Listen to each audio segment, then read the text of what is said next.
Well, this is going to echo for a minute, but come on, YouTube side. Well, we start off the stream with a disaster.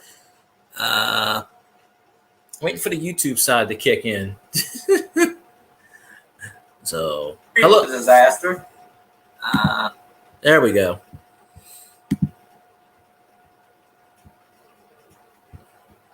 No, you're muted. Oh, okay. As long as you know you were muted. And we are live. How y'all doing tonight? Yes, we are live. Technical difficulties, mostly on my side, but we're live. So, greetings to the many millions and millions of fans in the YouTube audience tonight. Mostly Cajuns fans. I doubt that. How y'all are tonight, everybody? Cajun Coin Hunter here with you. With Field Guy right there. I'm over here. As soon as I said that, it went from 3 to 1, so I scared everybody away. Maybe it just caught up and they were already gone for 20 minutes. Probably.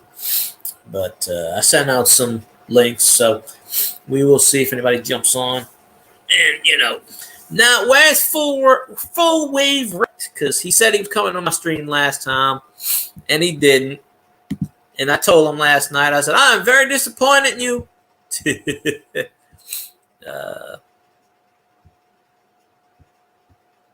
What did I do? No. I'm reading this thing about they're trying to get rid of this coroner down here. They've been trying for about a month and a half. He took office last week, I think. Took office last week and they're trying to get rid of him already? Well, what happened is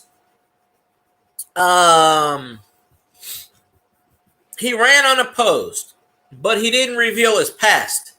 In like 2003, he was arrested for child molestation. And he wasn't convicted because it lasted over a year and a half, and they said right to a speedy trial. He was dating some girl, and the woman gave him permission, so he says. So he slapped. What happened was he slapped a 7-year-old, pulled her pants down, bare ass slapped her without permission from the parent. Yeah, that's not. And cool. So it happened in New Mexico. So he was elected. The coroner down here retired after like 20 years. He retired. So this guy, Christopher Tape is his name. He ran unopposed. And so nobody knew about this. And then one of the local TV stations was digging up stuff and found out about his past. And he was like, oh, it happened, blah, blah, blah. But he used some kind of legal term. And so for the last month or so, they were telling him, resign. Because the coroner also is the head of the sexual rape cases in the state of Louisiana. Right. And not only that, he wants to get rid of 2 or 3 programs. He wants to cut the budget, so he wants to get rid of all the stuff. But they were telling him, resign. Well, now he took office like 4 or 5 days ago. Now they're trying to recall him. But he was coming out and saying, well, if you didn't want me, someone should have ran against me. Nobody ran against him, and that's how he won. But he withheld all the the 2003 arrest and stuff, and yeah, he withheld all of that. So people are pissed. So they're trying to get him out of office. So every day I'm reading on it. But he said he's not resigning. He said, I'm not going to resign. So, but yeah, it's kind of crazy. You don't know what you're getting yourself into with that. The other coroner shouldn't have retired.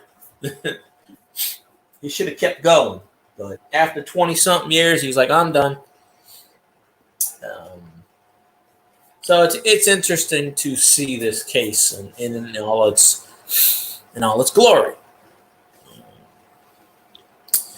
Well, hopefully somebody shows up tonight. But if not, hell, we'll just chat. It'll be a video call. It'll be like a phone call. So it won't be a total loss.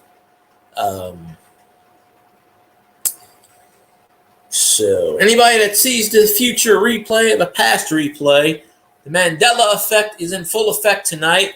So you may see things now that are different in the future or in the past. Or in the past. That's right. Exactly. There's Raging Cajun. Raging Cajun says, be there in the Southeast few. Louisiana. Be there in the few. Where in the hell in the world is Raging Cajun? We know he's in his truck. He's in his truck somewhere. He's in America. We just don't know where. He could be sitting in a Walmart parking lot for all I know, but, you know. That's true.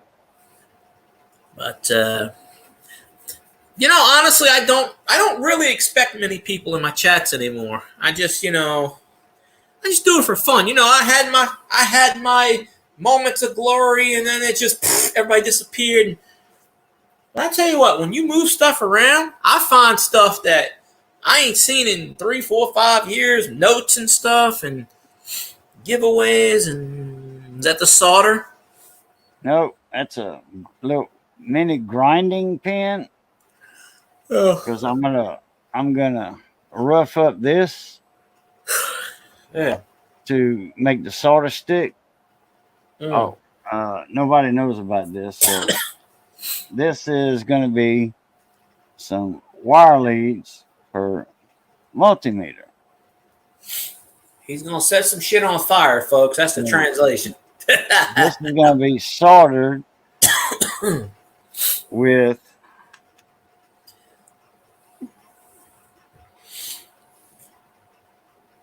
Yeah, that's what I should have set the stream to. Come on in. Cajun Coin Hunter is going to burn some shit down live on my stream. Right. They'd be like, what? They'd be like, Cajun setting stuff on fire. Yeah. Come see the sparks. But, yeah, Doug promised me he's going to be on one of my streams when he's awake. But we just can't seem to, you know, he's probably sleeping by now. But, because after tonight, I usually do a Thursday and a Friday stream, but I'm going to be busy Friday, Saturday, Sunday, Monday. I'm going to be busy Tuesday.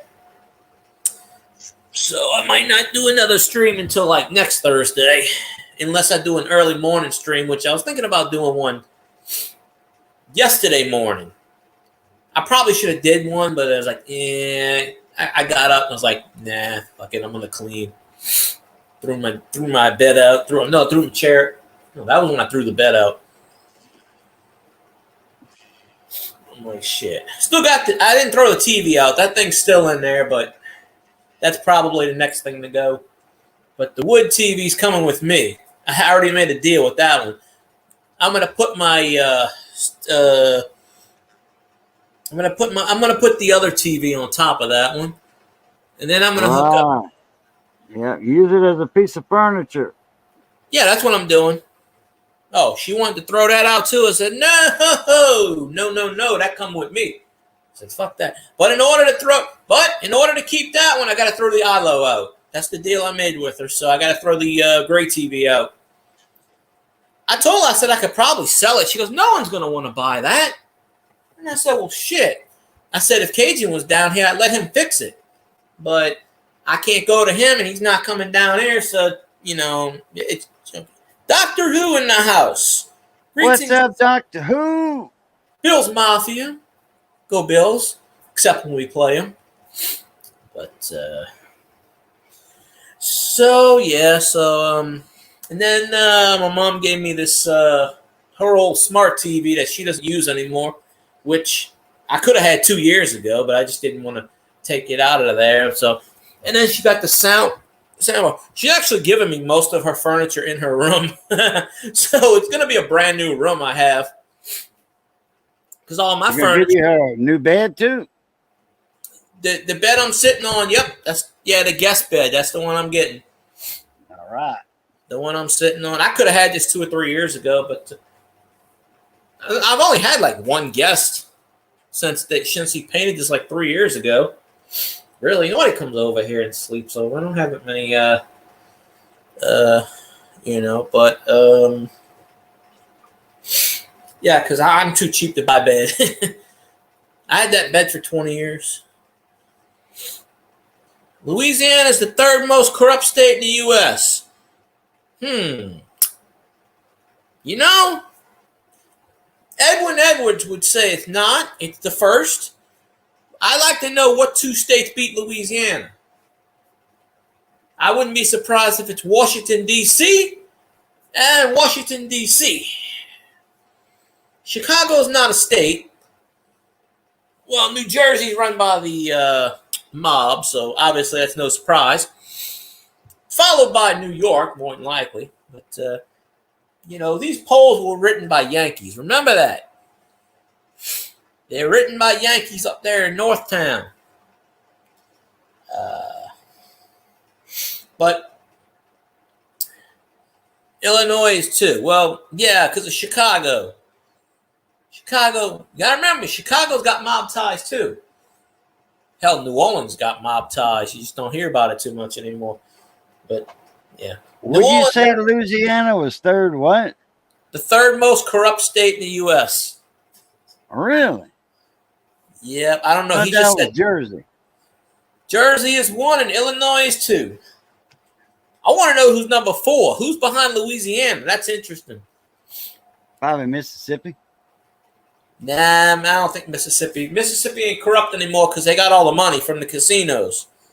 Yeah, but they got all that money before the casinos from the cigarette companies, and that was Judge. He had a Judge Boggs. Oh, Boggs? Lindy Hale Boggs. Boggs, yeah, and they got all them hundreds and hundreds of millions of dollars that was supposed to go to the people for the health care for smoking. And guess what? All the money disappeared. Oh, well, that's what Brett Favre did recently with the welfare checks. Stole all the welfare money, supposedly, allegedly. Him and a couple other athletes. That's what Brett Favre's accused of. How can he steal all the welfare money? Well, it's some kind of, from what I understand, it was some kind of money that was supposed to go through his organization or something. I don't know.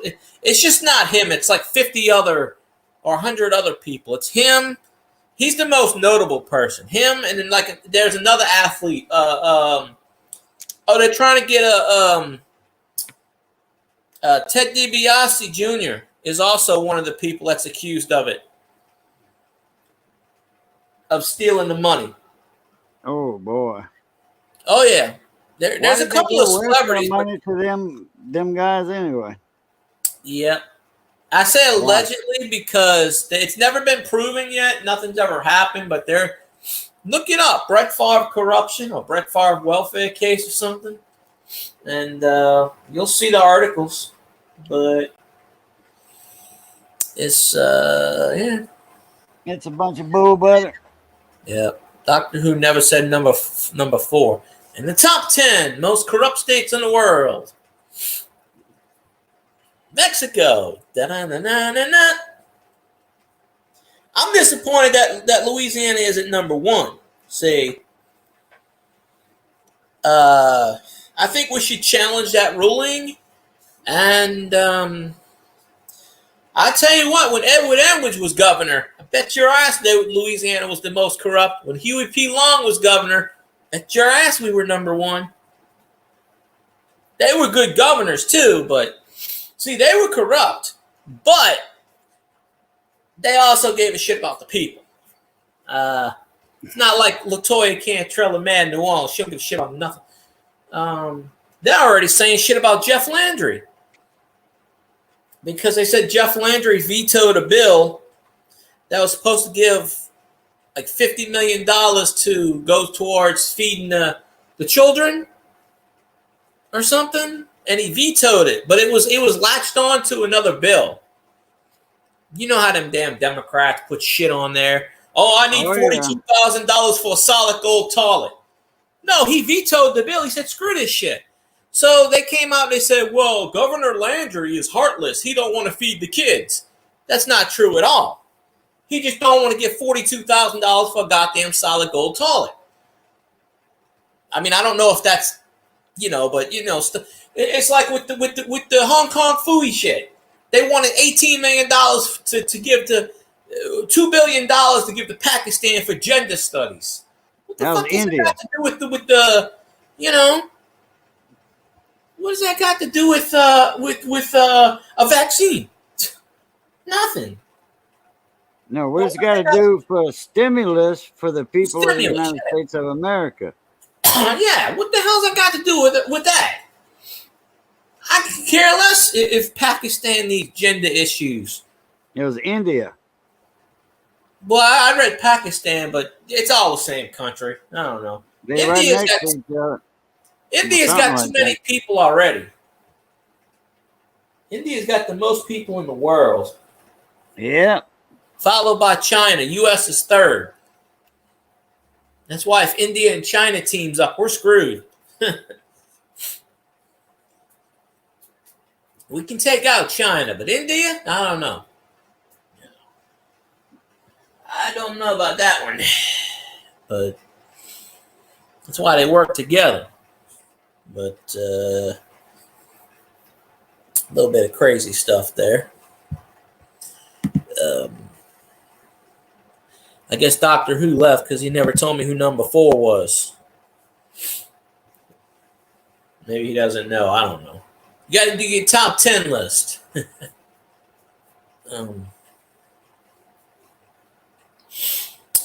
Yeah, let's see. What was I? I got to set my alarm to wake up in the morning so I can go to that damn thingamajig. The interview? Yeah. I don't know why I should. Why do I have to interview for a company I already worked for? It's beyond me, but okay. Well, they want to see how your mental standing is now. Oh. I didn't really leave on the best of terms. Well, I don't know. Go Saints! That's right, Firebird. Yes, sir. Trump 2024, Biden for prison. Yeah, that's right. There we go. Scorpion Metals, how you doing, my friend? Appreciate you popping in the chat. Cajun's getting ready to burn some shit to the ground. No. He's soldering some good stuff. I know he told me, but I forgot. But yeah. Buck Fodden in jail would be the greatest thing in accomplishment now. Hell, a goddamn Cocker Spaniel could run the presidency better than an old man Biden, but what do I know, right? So, who dat nation? Yep. See? What's up, Firebird? Scorpion Metals, what's up? Morning, me. How you doing? Haven't seen you in a skinny minute. Yeah, I haven't gotten any notifications, so I don't know if you've been going live or not, Scorpion, but YouTube's been funny with me lately. I haven't been getting notifications, but you see how you got like 3 people that just pop in the chat and it says 1 person on the YouTube side. So apparently 3 people equals 1. I don't get that. But I'll say now it says 3. Well, we know how YouTube is. They need to fix their shit. But, people. Oh, Twitch. Twitch has got some kind of thing that kicked in today. It kicks in tomorrow, March 29th. Firebird, you know what today is, right? 328 day, baby. 328 day.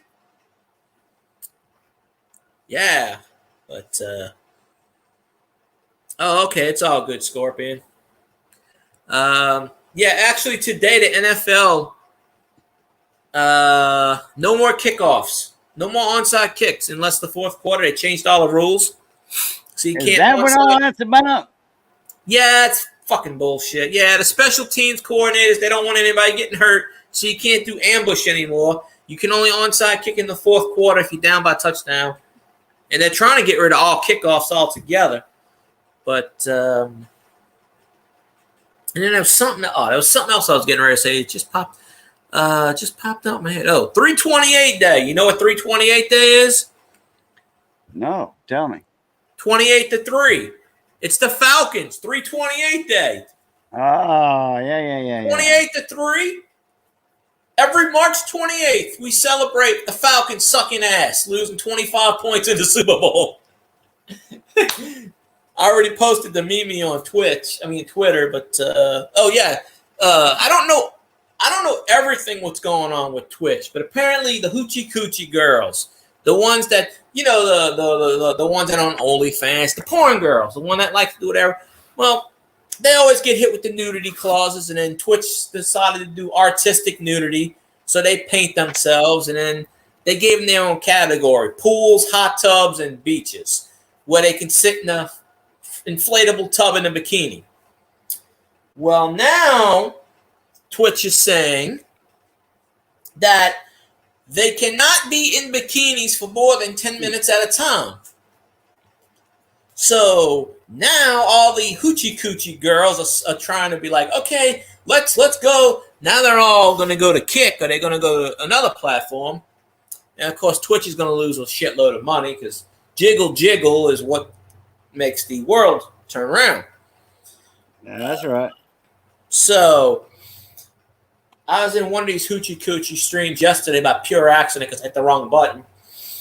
And she's like, she's in a bikini, she got the tooth thing, and she's like, I'm very disappointed in Twitch. She's just talking like this. I'm very disappointed in Twitch because blah, blah, blah, blah, blah. And I'm like, well, YouTube is anti-boobs. For the longest time, you couldn't type the word boobs in chat. I don't even know if you still can. Twitch has always been strict, but Scorpion says he's turning a 22-foot Carharla into an event trailer for the business and putting solar on it. If I knew what that was, then I knew what that was. But, Doctor Who, what's number 4 on my top 10 list? The number 4 most corrupt state in the world, Mexico. But yeah, apparently, but Twitch has done that before, banned nudity or banned girls in bikinis, and then they overturned it because they lost a shitload of money. So that'll happen again. But I mean, the hoochie coochie girls, they'll come back to YouTube or they'll go on Kick. Kick is a copy of Twitch. All these hoochie coochie girls, they have all the YouTube and the Kick and the Twitch, and there's all the other ones I haven't even heard of before. So there he is, the man, the myth, the legend, the war eagle himself. David Carlisle's in the house. Mr. David Carlisle, what's up, mon ami? He is the only person I will say war eagle to. The only person. And maybe Cajun once in a while, but we say go Tigers. But yeah, well, I say war eagle, a lot, except for when Auburn plays LSU. Then I say go Tigers. Well, my friends, I went to my friend's wedding about 15 years ago. He married this girl, and her nickname's Missy. Actually, I think her real name's Melissa. So I forget exactly what, but she is a diehard Auburn Tigers fan. So I haven't seen her in about 10 years, but she would always be like, I hate LSU. And I said, I hate Auburn. So we're even. But we were always cool. But David Carlisle sent you an email. I'm guessing that's you, Cajun. Me? He said, I sent you an email, so I guess that's you. How about you? You don't have my email. But I don't know. At least I don't think so. You ain't never lied, Firebird. Biden is the most corrupt in our history. I'll give you that one, yeah. I'm pretty sure there's another president that's more corrupt than Sleepy Joe, but I just can't think of one at the moment. Yeah, me neither. We all know who's running this country. It's Ask Obama. I mean, Sleepy Joe, he don't even know where the hell he is. How can you run a country? He can't be sued because of his incapacity, but he can run the nation. Oh, okay, I apologize there. He sent an email to Scorpion. Okay. All right. So there's no email to Cajun. But I think you should just send an email to Cajun anyway and put ... just to make me look good. But Scorpion had some kind of event, but it's not an event anymore, so I don't know. But, well, Doctor Who, if you keep saying Skull enough, you know who you're gonna get in here. But Elvis said he was coming back. He said he was coming back 31st of the 1st. Because I haven't seen him in Xanron stream either lately. Suzanne, I appreciate you popping in the chat. Your channel's grown. See, I must be doing something wrong on this YouTube platform. I don't know what it is, but I don't think I'll ever hit 20,000 subscribers. So congratulations on 20,000 subscribers. Maybe one day I'll figure out how to edit shit and, Oh, Scorpion had a giveaway? Oh, damn. Oh, well. Honestly, I haven't been entering many giveaways lately. Actually, I'm pretty sure if I remember right, I won a Scorpion giveaway once before. I think because I've been going through, moving and stuff, and I've been finding all the notes. I don't throw away people's notes when they send me notes and stuff. I don't throw stuff, cards. I put it in the box. Only 2 months ago, I commented on someone's video a few weeks ago, and the video was 3.5 years old. And I was like, am I too late for the giveaway? Oh, sorry to hear that, Scorpion. I must have missed the video. And I'm surprised you only got 2 entries. That's insane. But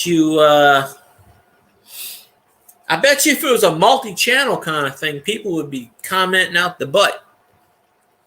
But, tis what it is until it isn't no more.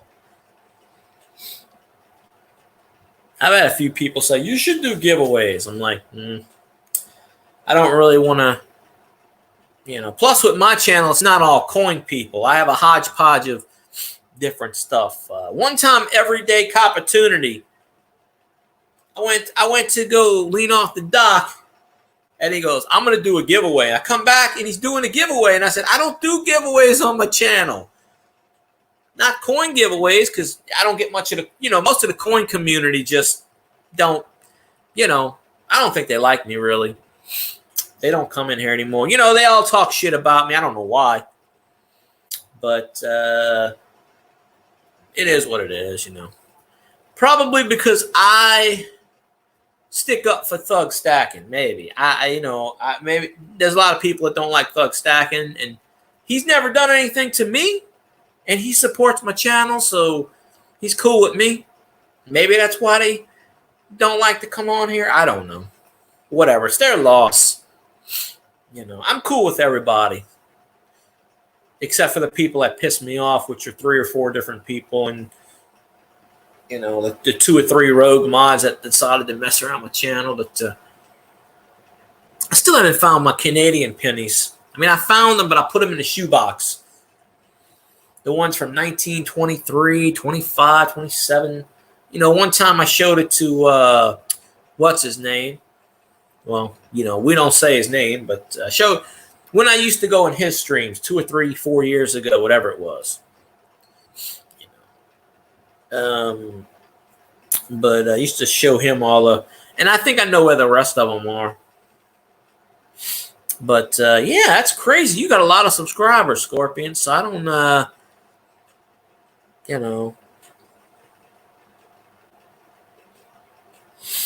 I've heard that too, but I mean, I've never bought anything from him. He's cool with me, and I'm cool with him. There you go. So, see, I have a rule. I don't buy anything off YouTube. I've only bought one thing off of YouTube, and that was baseball cards from Deafness 45. I don't even go on auction streams. I stay out of auction streams because I'm not going to spend money in the chats, and I don't even care. They could be giving away St. Gardens, and I'm not going in their goddamn streams. But that's another reason why I don't go on a lot of coin streams anymore, because it's 8-hour auctions. Now, if it's for a good cause like Miss Ida Heron, okay. But I haven't been in her streaming forever either. Mainly because she streams in the morning and I'm usually asleep. And I think Cajun said last night something about he's going to switch to Thursday nights, I think. Yeah, I'm thinking about it. See, but the thing is with me, it's like you're always going to compete. It's not competing, but you're always going to be, against somebody. I mean, let's say Xanron might be streaming or something or whatever. You see somebody in the basement, let me bring them in. You know him, you love him as that crazy trucker somewhere in the middle of the world. Raging Cajun in the house. Mm-hmm. There he is. He's burning some shit down, too. What's that, mon cousin? I don't know it. Picking up this load.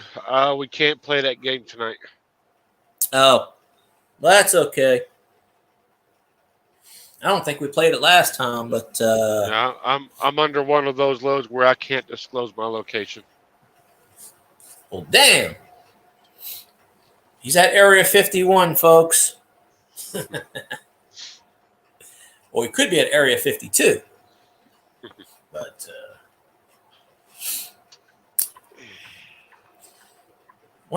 if you're asking me, Firebird, I guess honestly, I can tell you this. Probably the last month and a half, I've been more stressed out with all the shit going on. And I'll be more stressed out until this shit's over with. But things are going to get better soon. You have to look on the positive side. Things will be better before they are worse. But let's see. Yeah, I've been finding all kinds of shit that I haven't seen in years. I moved that desk, and I'm like, oh, that's where half my shit went. I found $12 behind that desk, and a ripped up dollar bill. So there we go, piece of a dollar bill. Oh, I got change everywhere. I'm finding change. Who knows what's going to be behind that dresser? Right. I've just knocked stuff off the TV and whatnot. But all right, appreciate you, Scorpion, coming in. Sorry I streamed so late. I didn't get home till like 10:15, 10:20. But I appreciate you popping in. Yeah, take it easy, Scorpion. If y'all don't have Scorpion Metals and his 2 other channels, go check him out because he scraps. Hey, he might be the one that took the bed. I told you about that, right? Yep. I know of one other channel that does that. Mike the Scavenger. Oh, there's might as well be playing flag. Oh yeah, NFL sucks ass. I just support the Saints. There's a couple of I can't remember the channel names, but there's a couple I watched that's that does that stuff. But I threw away the old computer and I put out my mattress. I put out the frame. I turned the frame upside down. It was half broken anyway. I turned it upside down with the wheels up. It was all dirty. It had hair under it, whatever. I closed my garage. I go inside to wash my hands. I said, oh, wait. I had some more trash to put out. I go back out. It ain't even 10 minutes later. The frame's gone. I said, God, And I went out there 7 o'clock in the morning. Nobody was around. Nobody was outside. Nothing. I literally, somebody must have been watching me. I said, I don't know what the hell they're going to do with the frame. You're going to Good sell luck it with for scrap metal? Maybe. Well, that's what I keep telling. That's what I keep telling people. I should sell this shit. Oh, nobody's going to buy it. I said, when I put it on the curb, they take it. I said, that's how you sell shit. You put it on the curb, you put a price tag on it. And then when I see people go to grab it, no, that's $20. Fuck y'all, get it out, y'all. I did that with an old when we moved in here, they had an old I think my dad left it. My dad gave it to my brother left. I don't know what it was, but it was an old refrigerator from like the 70s. Uh-huh. And it was sitting in the garage. So we put it out on the curb. It wasn't even working. We put it out on the curb. And the garage is still up. I take 3 steps. Somebody pulls up with a tractor trailer. Husband and wife team. And they start loading it in a damn, they sitting there arguing. They load it up in their van. I'm like, hey, how y'all doing? Totally fucking ignore me. Totally ignore my mom. Totally ignore my brother. We don't exist. They're on my property. They're hauling this thing in the back of their trailer. We don't exist, by the way. It's just like we're sitting, like, you need any help? Nothing. Don't talk to us. Nothing. Get in the truck, slam the door, leave. And I go, really? Okay. Apparently they just don't want to talk to people. I honestly, I don't care. If you put stuff on the curb, it's fair game. That's where I got that desk from, like almost 20 years ago. I pulled it off the curb. It was missing 2 wheels. I just put some books under it. And hey, honestly, I could have thrown that damn thing out 7-8 years ago, but I didn't. I used it for furniture. It had coins on top of it. It had my books. It had the bottom was like the rest, but I had my games underneath the bottom. So I was using it for more like a cubby hole. Mm-hmm. And actually, when I pulled it off this morning, I noticed there was a hole in top of it, which I didn't notice before, so it broke down. And they picked it up and threw it in the trash. And I threw the chair out because the chair was pretty much, and I threw the old computer piece out because that was fraud anyway. Mm-hmm. But so I just started throwing shit out. I should have threw it out and put a price tag on it. Now, if them fuckers go for my TV, I'm gonna say no. That's $20. Touch that motherfucking thing. Oh, it's on the curb. Yeah, and there's a price tag on it too. Yeah, having a yard curb sale. Damn right. Everything must go for $20. I tell you what, if you know what you're doing when you're doing scrapping, you can make some money. Yeah, see, I don't know anything. Well, I got an old. My brother left an air conditioning unit, window unit, Uh-huh. and still works. He just didn't want it. So it's mine, and I'm going to scrap that. I'm going to sell that because I sold 2 or 3 of them to the a couple of years ago, about 5-6 years ago. I went to the recycling place, and they gave me like $250 a piece. And I had 3 or 4 of them. Mm-hmm. I found one. I found one on the side of the curb. I pulled it. Fuck it. Right. It was my neighbor's. I just took the damn thing. I said, fuck, I'll just take it to the recycling place because I know that they have gold and something else in there, whatever it is. So, but I'm going to try to sell that one on eBay. Or, well, not eBay, a marketplace or something. Why not? Ugh. Yeah, and if worse comes to worse, the recycling place was closed for 2 or 3 years because of the Hong Kong Phooey. But I might go to that because that's actually closer to where I'm leaving and going anyway. Well, my brother left me the RCA. He left me about 5 or 6 things he didn't want in his house. He's just like, I don't want it. He left me this old light bulb, light. My other brother left so much shit in his house. I threw it all out. Except for the CD player. I need a couple of regular 100-watt or 60-watt light bulbs. The old ones.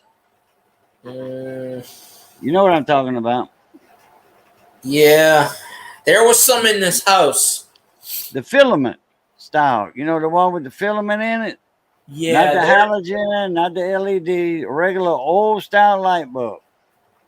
There was that when I moved into this place. There were some, but yeah, the refrigerator, David, was not. It was working when it got into this house, but when I moved in, it wasn't working. So I went to the curb, and I'm like, you can sell that, but every time I say, I can sell it. No, you can't sell that. People don't want that. Not even 10 minutes later, they pull up and they take it in their truck. Yeah, of course, they know it's free. Uh-huh. How many watts? I don't really know. I think KG said 100. 160, but I'd rather 100. Oh. They had some, and I'm sure they still do in the attic. My landlord, she left a bunch of shit in the attic, and I've never been in the attic, so I don't know what the hell she left. Books. I don't know what the hell's up there. You gonna take all that out? Oh no, that's her stuff. Never mind. No, that's her shit. Yeah, but she's gonna get up there, right? Oh no, she ain't coming down here. She's selling everything as is. She's not coming down here. Man, she might have a bunch of Morgan dollars up there. No, she don't have no coins.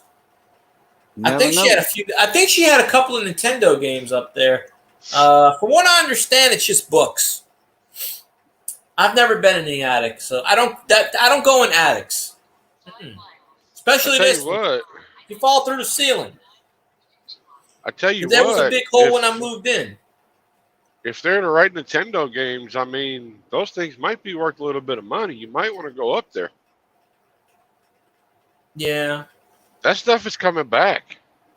Oh, I have a bunch of Nintendo games I'm going to sell that I have copies of. Well, I don't know if that's up there. I know there's books up there. I don't know if she took those or not. I know when she lived here, she had a couple of Nintendo. She had Mario 2, Mario 1, Mario 2. She had like 2 or 3 others, but I don't know. She probably doesn't know it yet. But I don't think she's coming down here because she's been gone for 10 years. No, longer than that. She moved out of here like, I've been here 12 years. She moved out like a good 14 years ago. So, I threw away a few of her books today I found. But I don't think, she's already given it as is. She's listing this place for $225,000. It ain't even worth a quarter. It ain't worth half of that. This place is so run down in some spots. They bought it for $92,000 back in the day.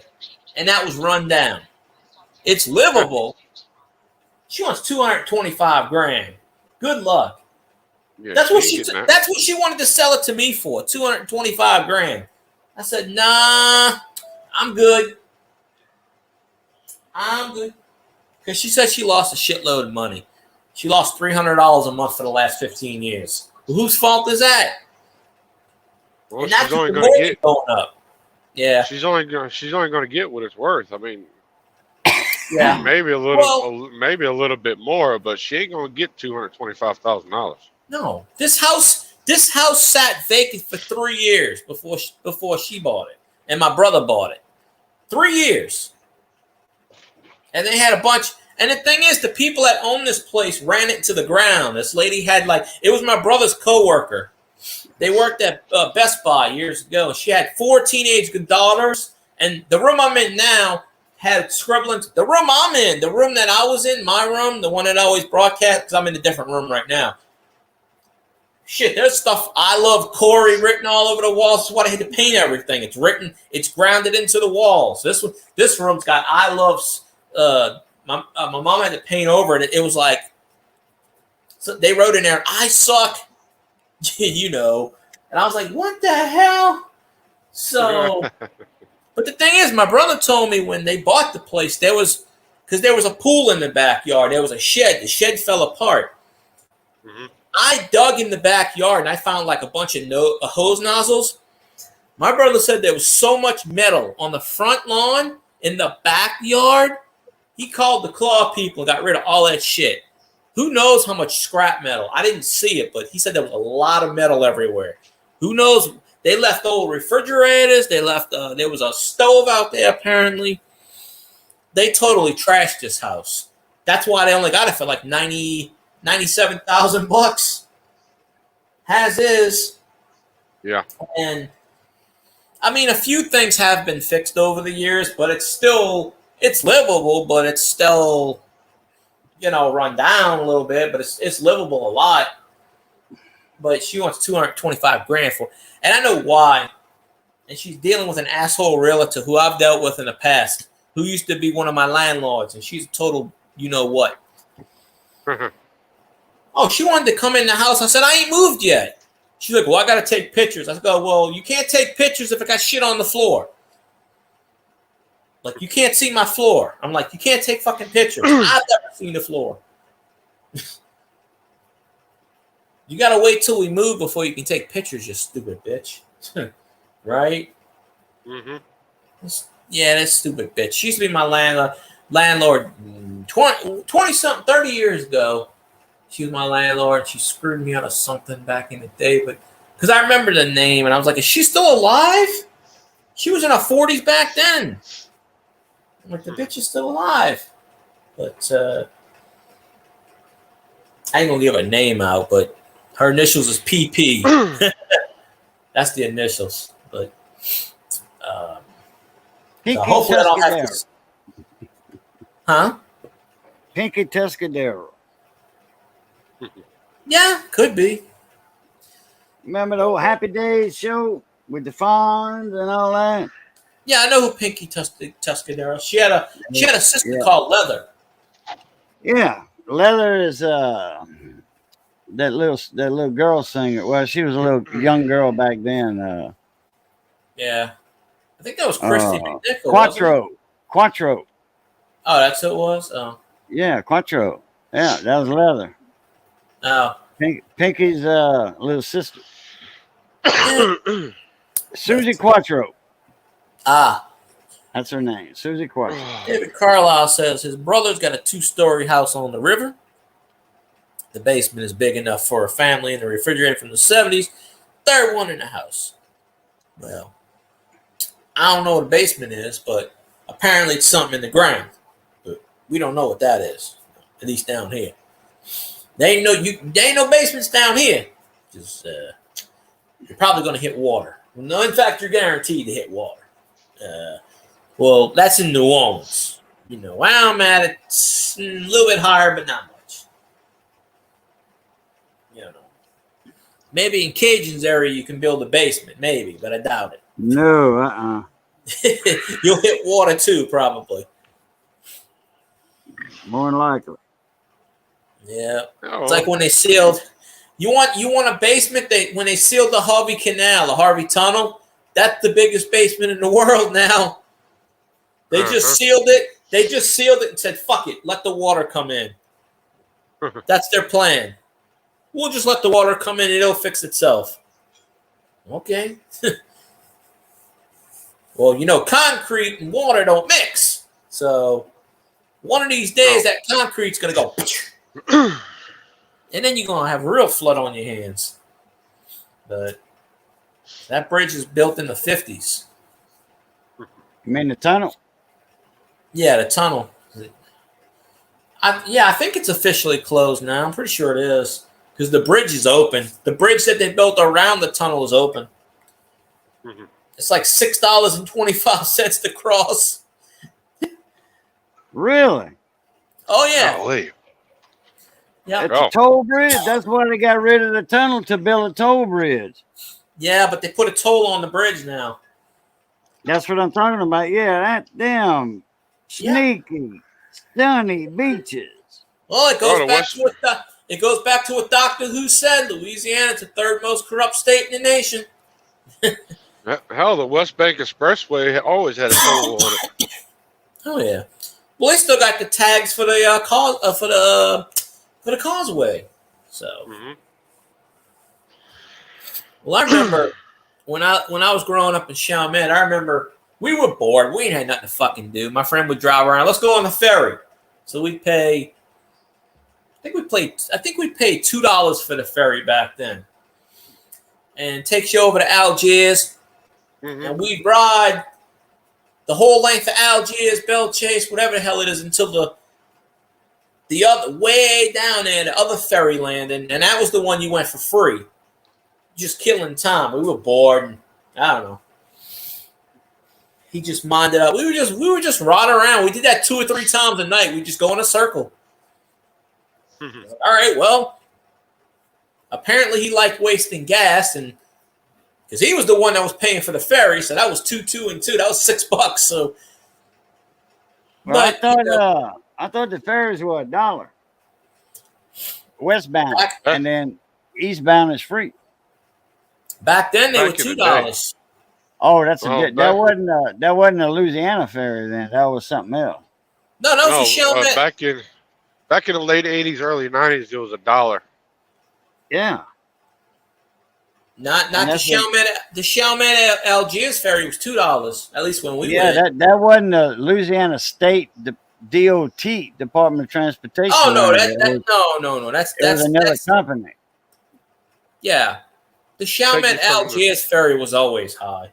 The one that take you from the East Bank to the West Bank was like $1, or something like that.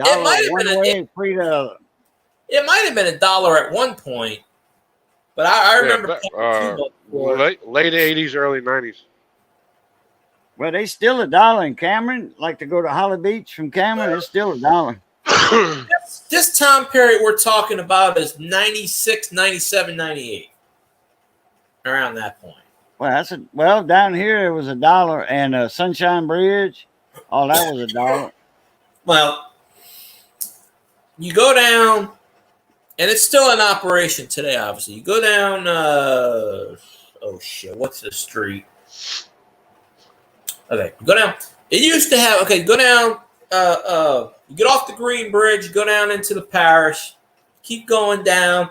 You got your intersections where Judge Perez is. They used to have a gas station on the corners. There used to be Shell, Exxon, and I don't remember the other two. Well, after Katrina, on the other side, they had a mechanic place, too.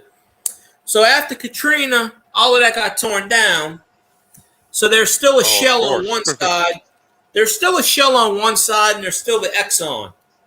But where the other two gas stations are, one corner's got CVS, and the other corner's a Walgreens, if I remember correctly. So you got Judge Perez on either side. So you keep going straight down, whatever the hell. I don't remember the street name. Keep going down until you get on St. Bernard Highway, which is, Rocky and Carlos is down that way a little ways. But it's right there. You get to the monument ruins of the Della Ronda Hospital. Mm-hmm. And so you keep going straight. And then you got the refinery. You go past the prison. Yes, the prison is near the water. I don't know why. The lockup. And you go straight, and there was a bunch of buildings and I don't know, weird shit and whatever. And then you go up a hill. It goes up, down. You make a turn.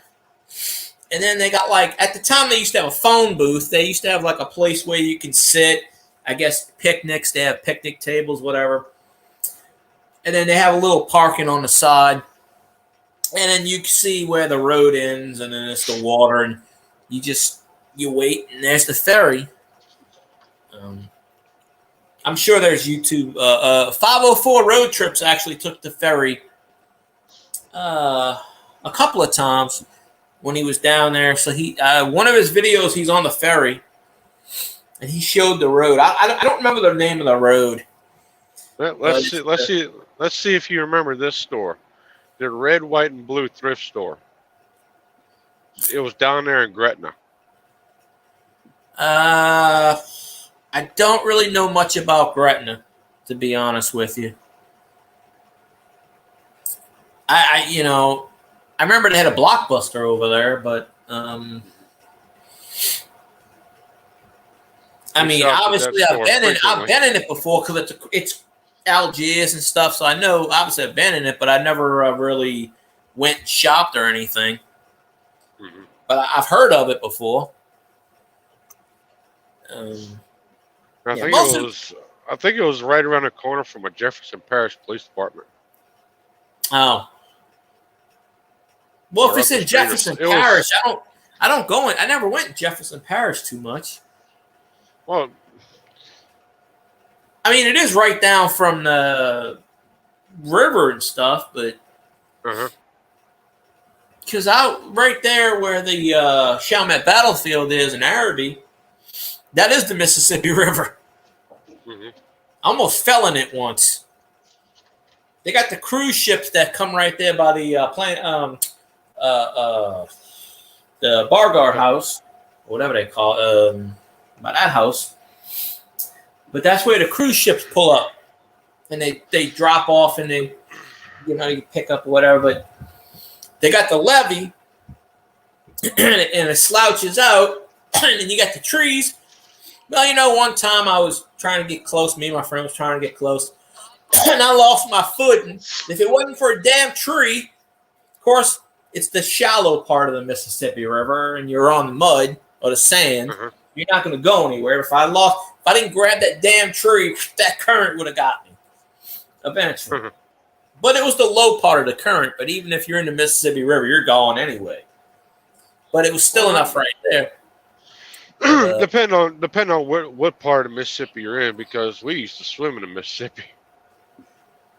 Well, it's the part right there by, Chalmette is only less than 5 minutes away, maybe 8 minutes away, if that, from New Orleans. So if you get on New Orleans, if you get on the riverboat, you go past the barracks and you go past the Domino Sugar Refinery, and there's the battlefield and the cemetery and the refinery, and then a little ways down you meet up with the ferry, but they don't go that far.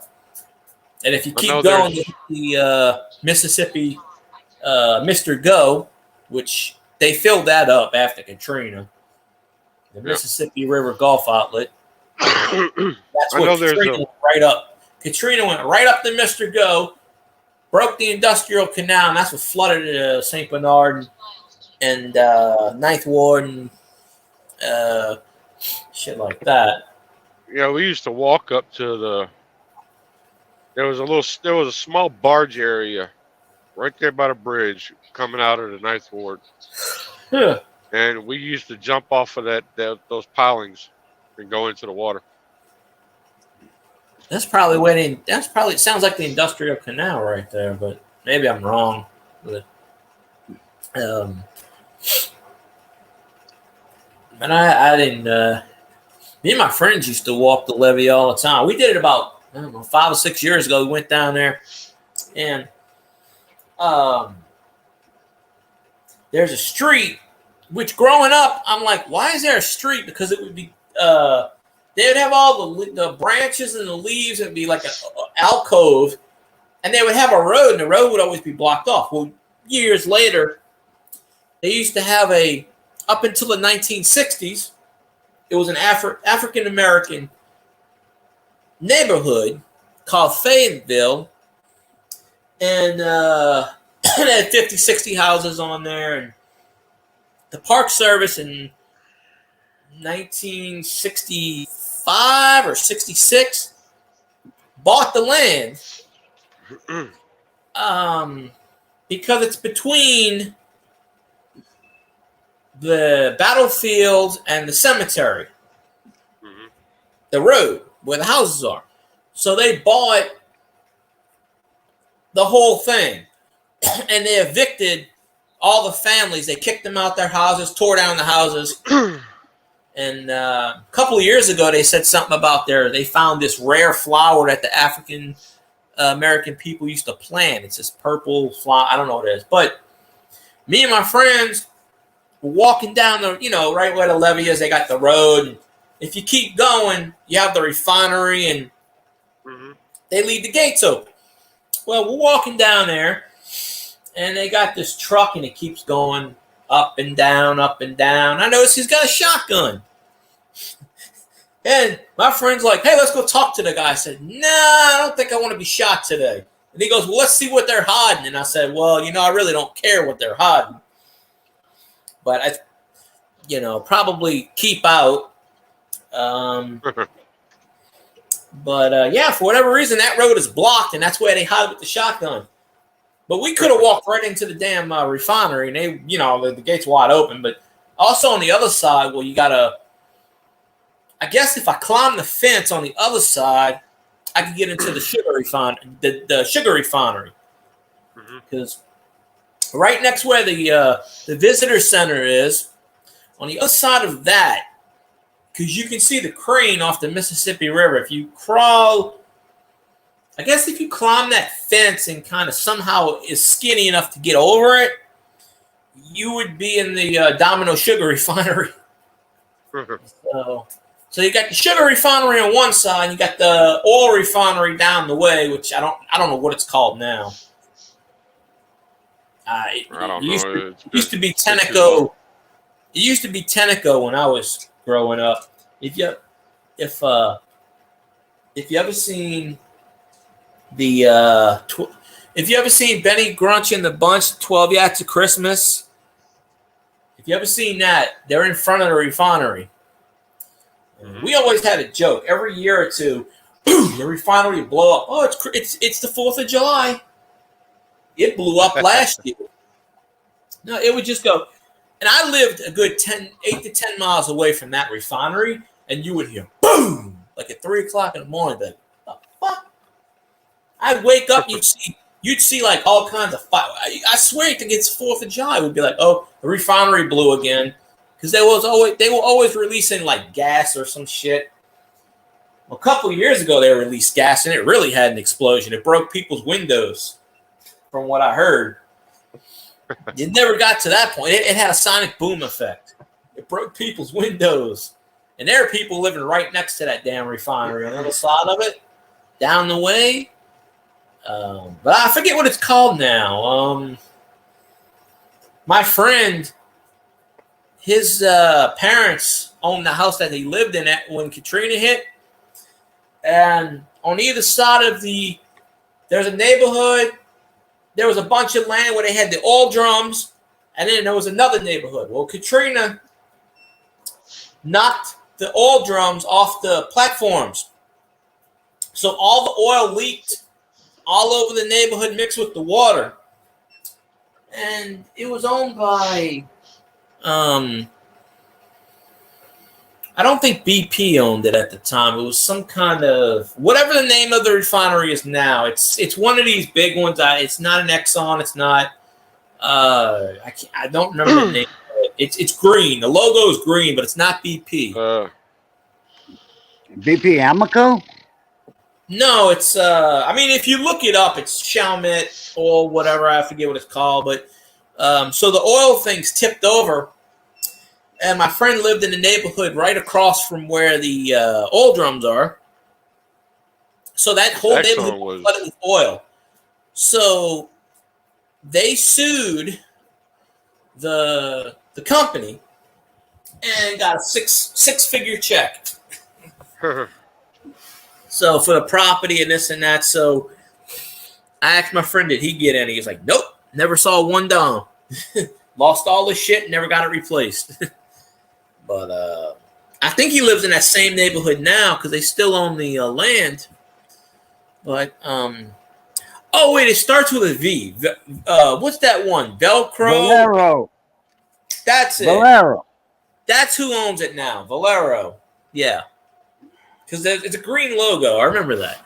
That's. It used to be something else back in the 80s and 90s, but Valero. That's the name of the refinery down there, and it loops over. If you go on St. Bernard Highway, Valero bought Diamond Shamrock out. Yeah, I think that was the name of it, but it was the refinery was the Tenneco refinery back in the day, and they still got the smokestack. Oh, I remember Tenneco very well. Yeah. Buddy of mine that y'all probably met on my channel. Mm-hmm. Kevin Mouton. I think so. He, anyway, I was born and raised with Kevin, and his uncle was Nose. Nose. That's what they called him. And that was his uncle. I remember him well. He gave me a bunch of concrete. Gave me 2 pallets of sacks of concrete. There we go. And that's what we built front porch on my barbecue house. It ain't too bad. Was that? But, had to mix all that in a wheelbarrow. oh, right Man. between the refinery, because there is YouTube footage of this. There was this guy in 1983 who drove around Saint Bernard, back where Violet is, and somebody stole the video and they claimed it as their own YouTube. It got taken down, but I think it's up there again now. 1983. That's when Kaiser Aluminum Factory was still open. That's where the smokestack was. I think they went out of business. But but I know the video is like it's called Saint Bernard, driving in Saint Bernard, 1983, and this guy was like a teenager, and he's got the radio on, and he's going around. You see like the Luther Steakhouse that ain't around anymore, like all kinds of shit that ain't around anymore. The big boy restaurants and stuff, but so he drove on Saint Bernard Highway where the stop sign, where the red light is, and it said Kaiser Aluminum Factory, and I'm like, damn, I don't remember that. I mean, but the smokestack is still up, but it's painted Saint Bernard Port. But yeah, it's another thing. The New Orleans port wants to expand into Saint Bernard and put a port there right in front of someone's neighborhood in there. Right in this neighborhood, and they're all pissed about it. But down away in Violet. But I remember shit, and I haven't lived down there. I haven't lived in Saint Bernard since '97. So I've been down here longer than I've been in Saint Bernard. I want to go back down there, but a lot of shit's changed, and they got that Hollywood movie guy studio that's taking a lot of the land up. He took the old Walmart and shit and put barbed wire around it. Damn. And that's his. With some guy, he's got a Hollywood connection, so that's when they get all these people in New Orleans. They go to Chalmette first, and he took the old after Katrina. Took the old Walmart and the Home Depot building. Right down where I used to live, and that's his office, and he's got it all barbed up wire and shit, and because I've seen pictures of it. People tell me, oh yeah, he's the big shot, and this dude's like a millionaire. Like, why would a millionaire live in St. Bernard Parish? There ain't nothing fucking down there. There was nothing down there before Katrina. They didn't have the movie theater. The movie theater closed. It came back. It closed again. They got no movie theater down there. But he's got room to spread it. He's got room to spread his feet around where he ain't got to really worry about anything. So, Yeah. Well, it's right there on Judge Perez. It is right down the street from where I used to live back in the day, in that same area, like 2 streets over. Because you would go into the back of a neighborhood and they would block it off, because it used to be back in the day where it was Home Depot. It was the old Kmart building back in the day, and then Walmart bought it, and it was Walmart. Walmart spent a shitload of money. They put like red marble. The floor was all red marble, and the ceiling was red marble. They spent a lot of money, and that store was open maybe 5 or 6 years, and then Katrina hit. But people would go in there and shoplift all the time. I mean, it's just some crazy shit. Mm-hmm. See, I moved out of there in '97, and I've only been back down there a handful of times. But what's that, Raising? See, I wanna come back down to Louisiana, but then I don't. because of all the fucking nasty weather. No, I'm And- pissed. And I'm pissed about certain things, but yeah, I get what you're saying. But I told my mom the other day, I said I want to move the fuck out of Louisiana, and I like Louisiana and everything. I said I want to, but the insurance out here, just after Ida, is just fucking insane. They want $700-800 a month now. Oh, not to mention this place I'm moving to. I gotta pay renter's insurance. That's another $200 and something added on to what I gotta pay. You have to pay renter's insurance now. They Hell, put our it in personal the, insurance just went up. yeah.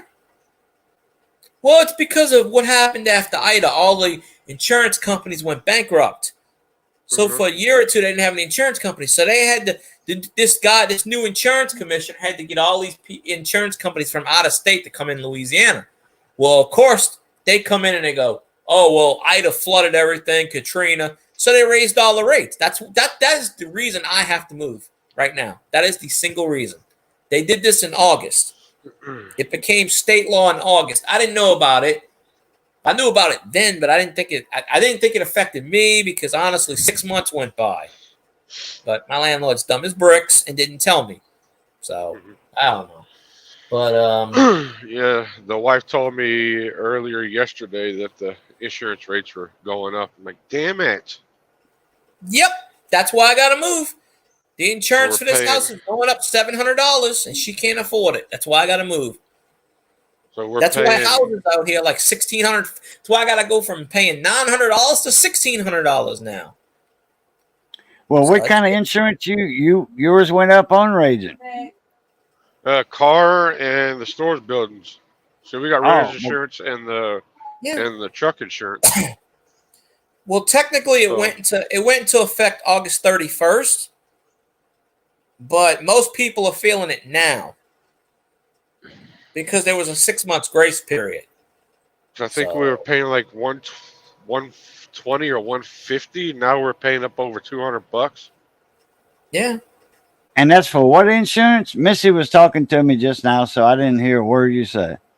Automobile and renter's insurance. Renters. Oh, you mean like house? We got renter's insurance on our stores building. Yeah. Oh, okay. Yeah, So see, I don't if have anything renter's happens to it- insurance. If anything happens to those stores buildings, we're covered. Right. All that shit's paid for. Yeah. Yeah, But that's all concrete and steel. There's hardly anything that can go wrong with that except for flood. Tornado. well, Oh yeah, Yeah, well, tornado's the big one. tornado, yeah. But how But- much is the insurance on the building? I don't know. Oh, it's combined with your car insurance. hmm And well, how many cars you got? Well, we only have the one Silverado. Okay, so it's $120 a month for the Silverado and your storage insurance. Well, we're paying up over $200 now for both. Dang! What kind of coverage you got on your truck? Total coverage, it's- comprehensive, all that crap. I think it's full coverage. Yeah, that's what I meant. Comprehensive and all I can that. tell you Total this: house insurance went up. The house on this house. Now I don't even have renter's insurance. The house insurance went up almost $700. Yeah, that's why you got to move. Yeah, I've been knowing that. Well, yeah. Well, it's not only this; it's just everybody. It's just everybody. A lot of people in the same boat because houses I was looking at, there were 20, 30 people in line. Mhm. I was lucky to get the one I had here. Nobody, luckily. Oh, and the house that I'm moving into is built in 2022, so it's brand new. Only one person's lived in it, Mhm. so it's practically brand new.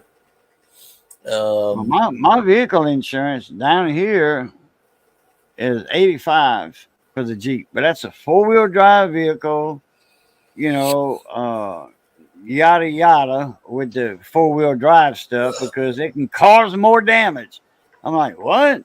That little Jeep Liberty, that can't cause no damage.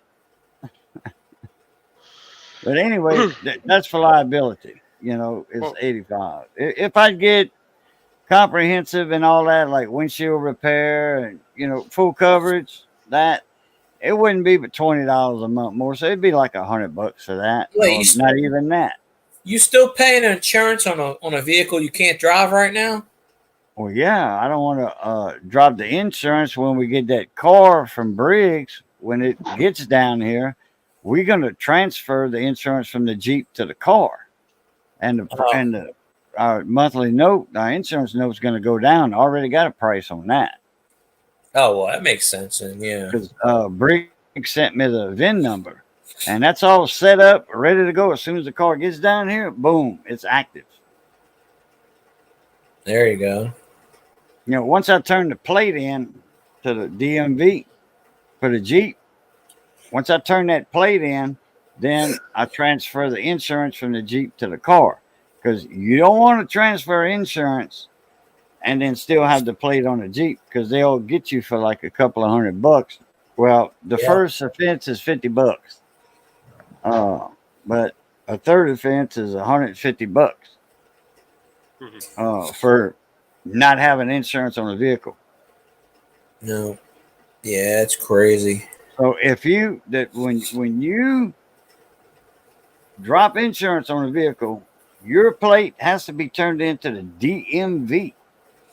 Damn. Then you can, once you get your paper saying they got your tag, you know, your license plate. Once you turn that in and you got that paper, then you can call your insurance company and say, drop the insurance on my vehicle. If you drop the insurance on your vehicle before that time stamp on there, and that date, the day and the month and the year, yeah, they're gonna have fun with you. Well, I've never had to do And that. hey, if it's their fault, they still have fun with you. If it's their fault, you still gotta pay, unless you get a lawyer on that, you know, all that stuff. Yeah. But if you got to get a lawyer to, you know, to recant that, when you got absolute proof that it's their fault, you can get a lawyer, win in court, and they have to pay your lawyer. Yeah, that's what I was saying the other day. I love Louisiana, but I'm getting to the point where it's like, the hell with it. I said, I honestly want to move to Mississippi at this point, because they see Mississippi That's been like that for years, you know, in Louisiana, and yeah. so I'm used to it. You know, I'm very used Well, to that point, but I'm talking about what they did recently after Ida with the insurance company, Oh, yeah, homeowner right. insurance. That a lot You of see, our insurance commissioner that we elected, okay? Yeah. His job is to keep prices low, not to make them go up. Wow. So he's They're corrupt. actually, He's corrupt. oh yeah, he is corrupt, but they're actually passing a bill right now. Okay. But they're passing a bill in the legislature right now to try to get the insurance companies to lower their prices. But they even said in the end, well, it's not really up to us. It's the insurance companies that have to lower it. What the hell are you passing a bill trying to make them do it when they're not going to do it? They shouldn't have let all these insurance companies skip town and declare bankruptcy. Stealing people's money. So, well, with all the damage and everything, with all they got to pay out, they got to recoup that money somehow. yeah, but still. But that's why these out-of-towners came in and said, nah, we're going to charge this, this, and this. But you see, now, a lot of places I was looking at, I've never paid renter's insurance before. I've never needed to. I don't pay it here. I could, but I don't. The house I'm going to, I have to pay renter's insurance, and that's an extra $200-something added on to $1,600 for the fucking rent. So I'm gonna be like, shit. That's why I got to work 3 jobs now just to fucking make that. But good thing I only pay half. But most of these places I was looking at, renter's insurance, and yeah, David Carlisle. Well, it says 0, so apparently you're not in chat anymore. But I don't never do the dot on my own channel because it doesn't do anything. But yeah, I don't get many people in here. I remember back in the day when I had 30 and 40 people in my chat every night. That was fun. But those days are gone. They disappeared. You don't have to get renter's insurance, do you? This place, it's mandatory at this place. Yep, it's $200 a month extra. That's what I'm saying. Most places mandatory. Well, I'm renting from an LLC. It's a guy that is an LLC. So but mandatory. Well, then he's making money on the insurance. Yep, it's in the lease. It says mandatory, must have renter's insurance. So, well, they want their places covered. I mean, it's understandable. Yeah. Well, if the fire's their fault, your insurance is gonna sue them for the claim. Yeah, but it's all a bunch of. But it's his insurance. But, well, yeah, I've never seen an apartment or a house that says that's mandatory that you got to have renter's insurance, especially through him. You know, because if he's charging you the $200 a month, then he's making money on insurance. He's not paying but $50 or $60 a month, and he's making $150 a month off of you. Well, yeah. Well, it's a business, you know, but most of not only that, now these goddamn places, I had to pay a $35 application fee just to sign a fucking piece of paper. Oh yeah, most places, most of them are $50. Background check is $50 or whatever. Oh yeah. Oh, the background check was free. It was the application fee. So I'm like, what the shit? Oh. I didn't have to do any of that here, obviously, because I knew even when I lived at the apartments, I had to pay any of that shit. But that was years ago. Well, yeah, that was apartments nowadays. If it's a big complex and all that, there's an application fee on that plus a background check, and there's a fee on that. Oh yeah, well, I'll tell you this. They're sticking it to you either way you go. They got these apartments behind where I work at, and when they open those apartments, deluxe apartments, they got a gym, they got a pool, and I was looking at that. When they opened those apartments up, it was $3,500 back when they built it 10 years ago. Well, now I got the piece of paper somewhere.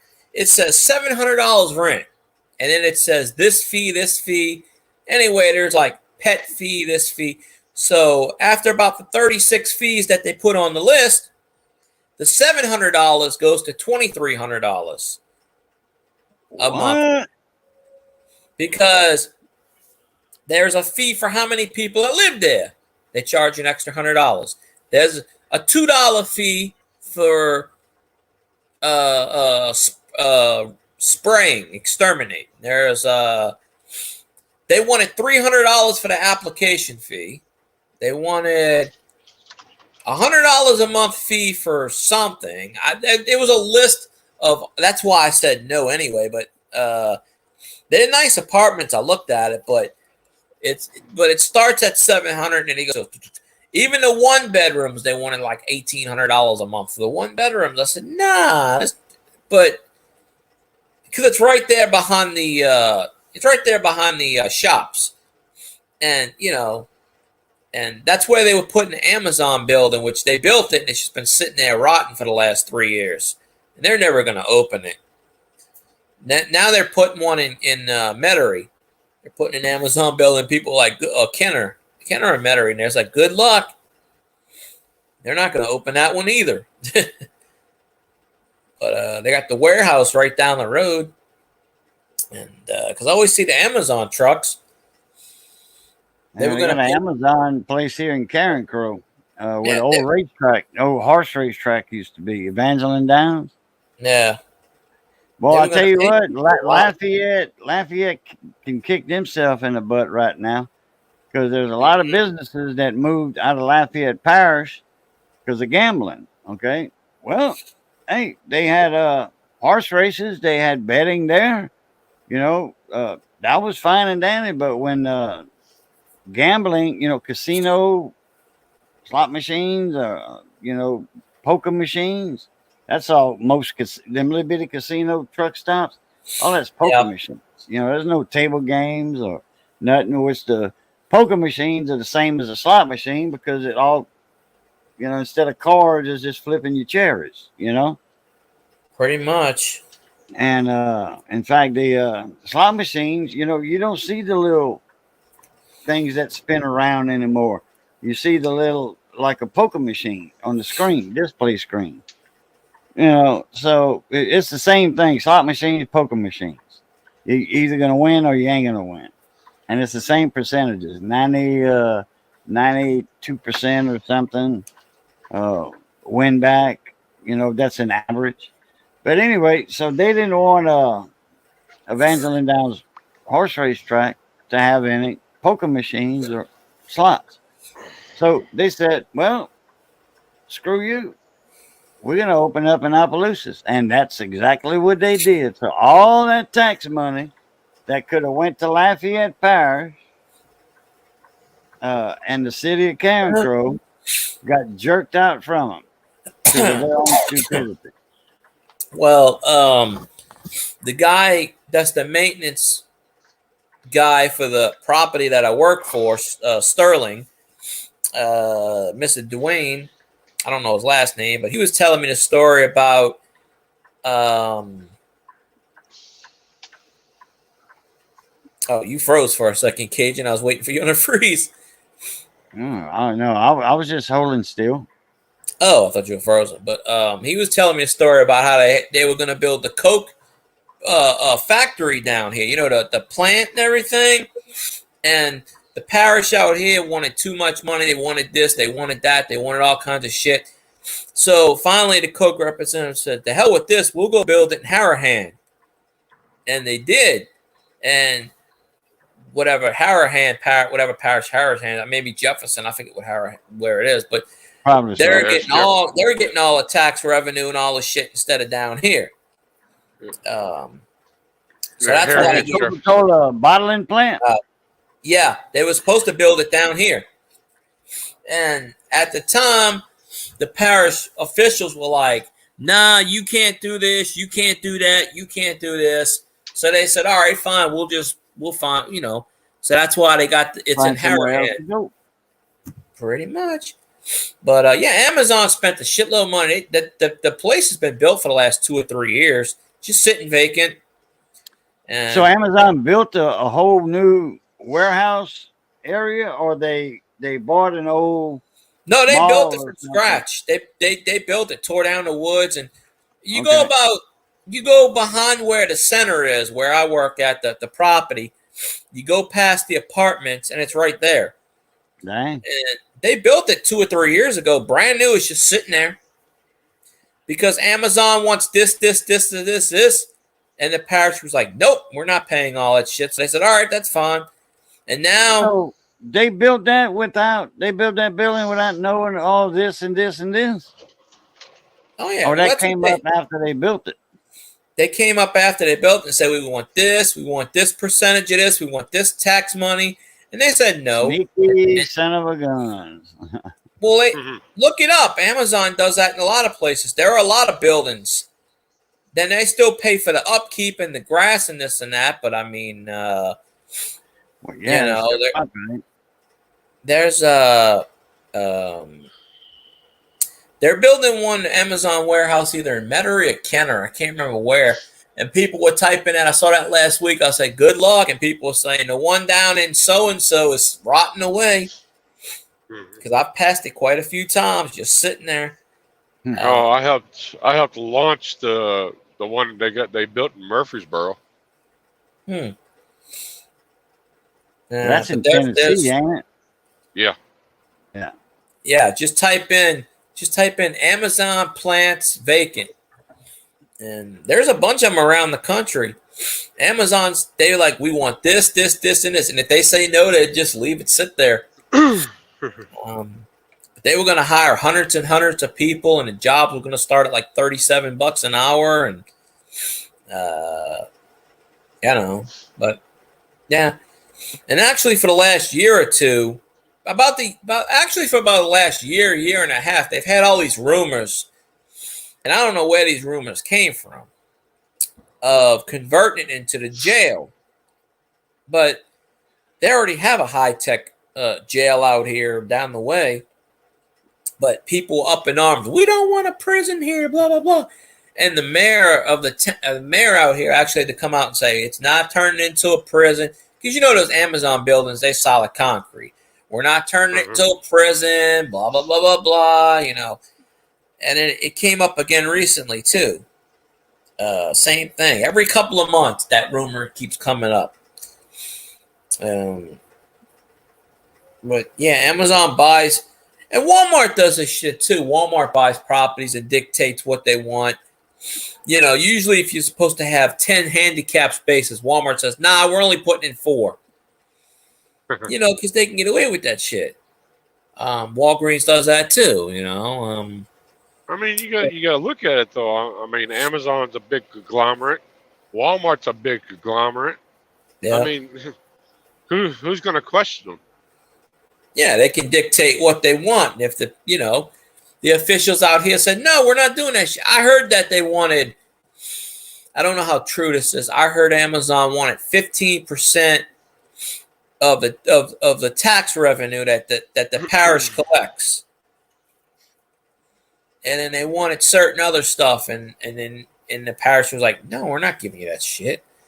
Yeah, why give Amazon 15% of the taxes they collect?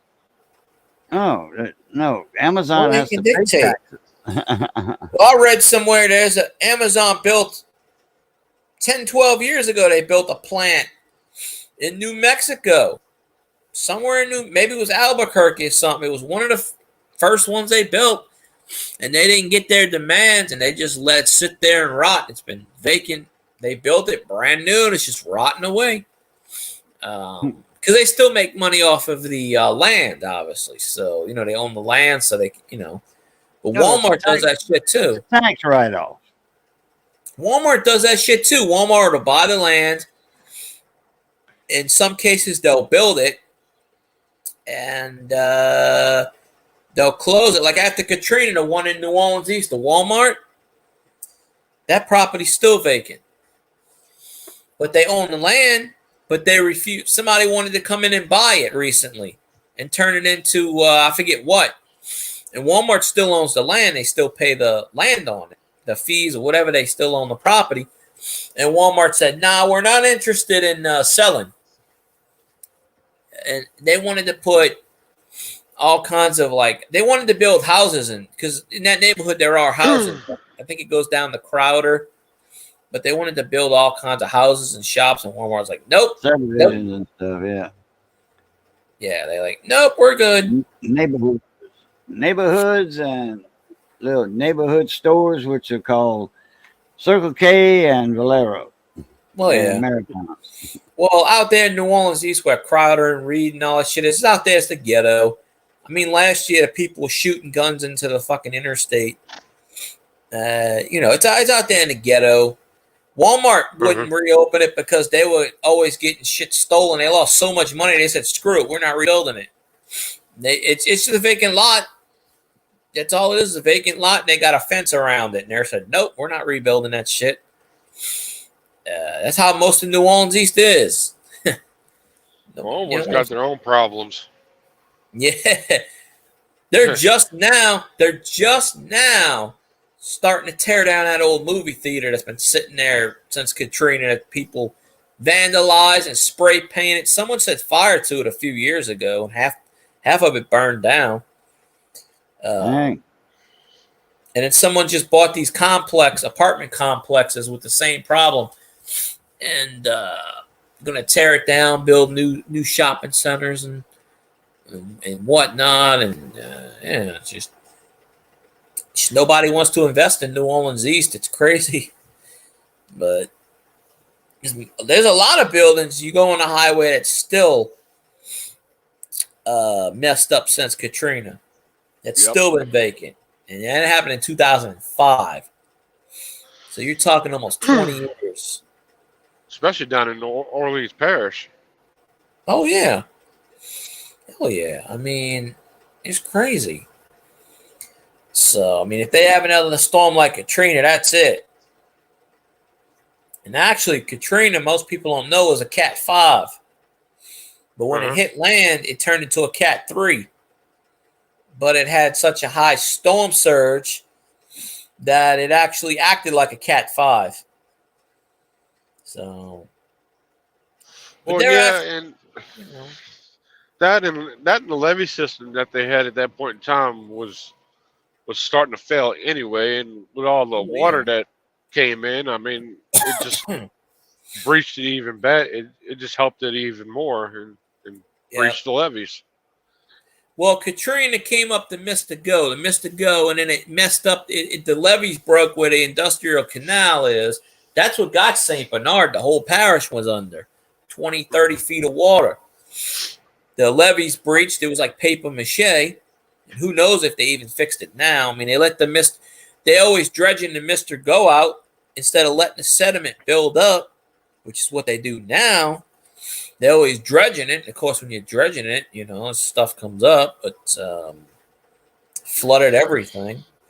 I mean, the Gulf is already warm water, but when that eye comes up the Mississippi River, it's all she wrote. It ain't going to stop. Oh, no. It attracts it.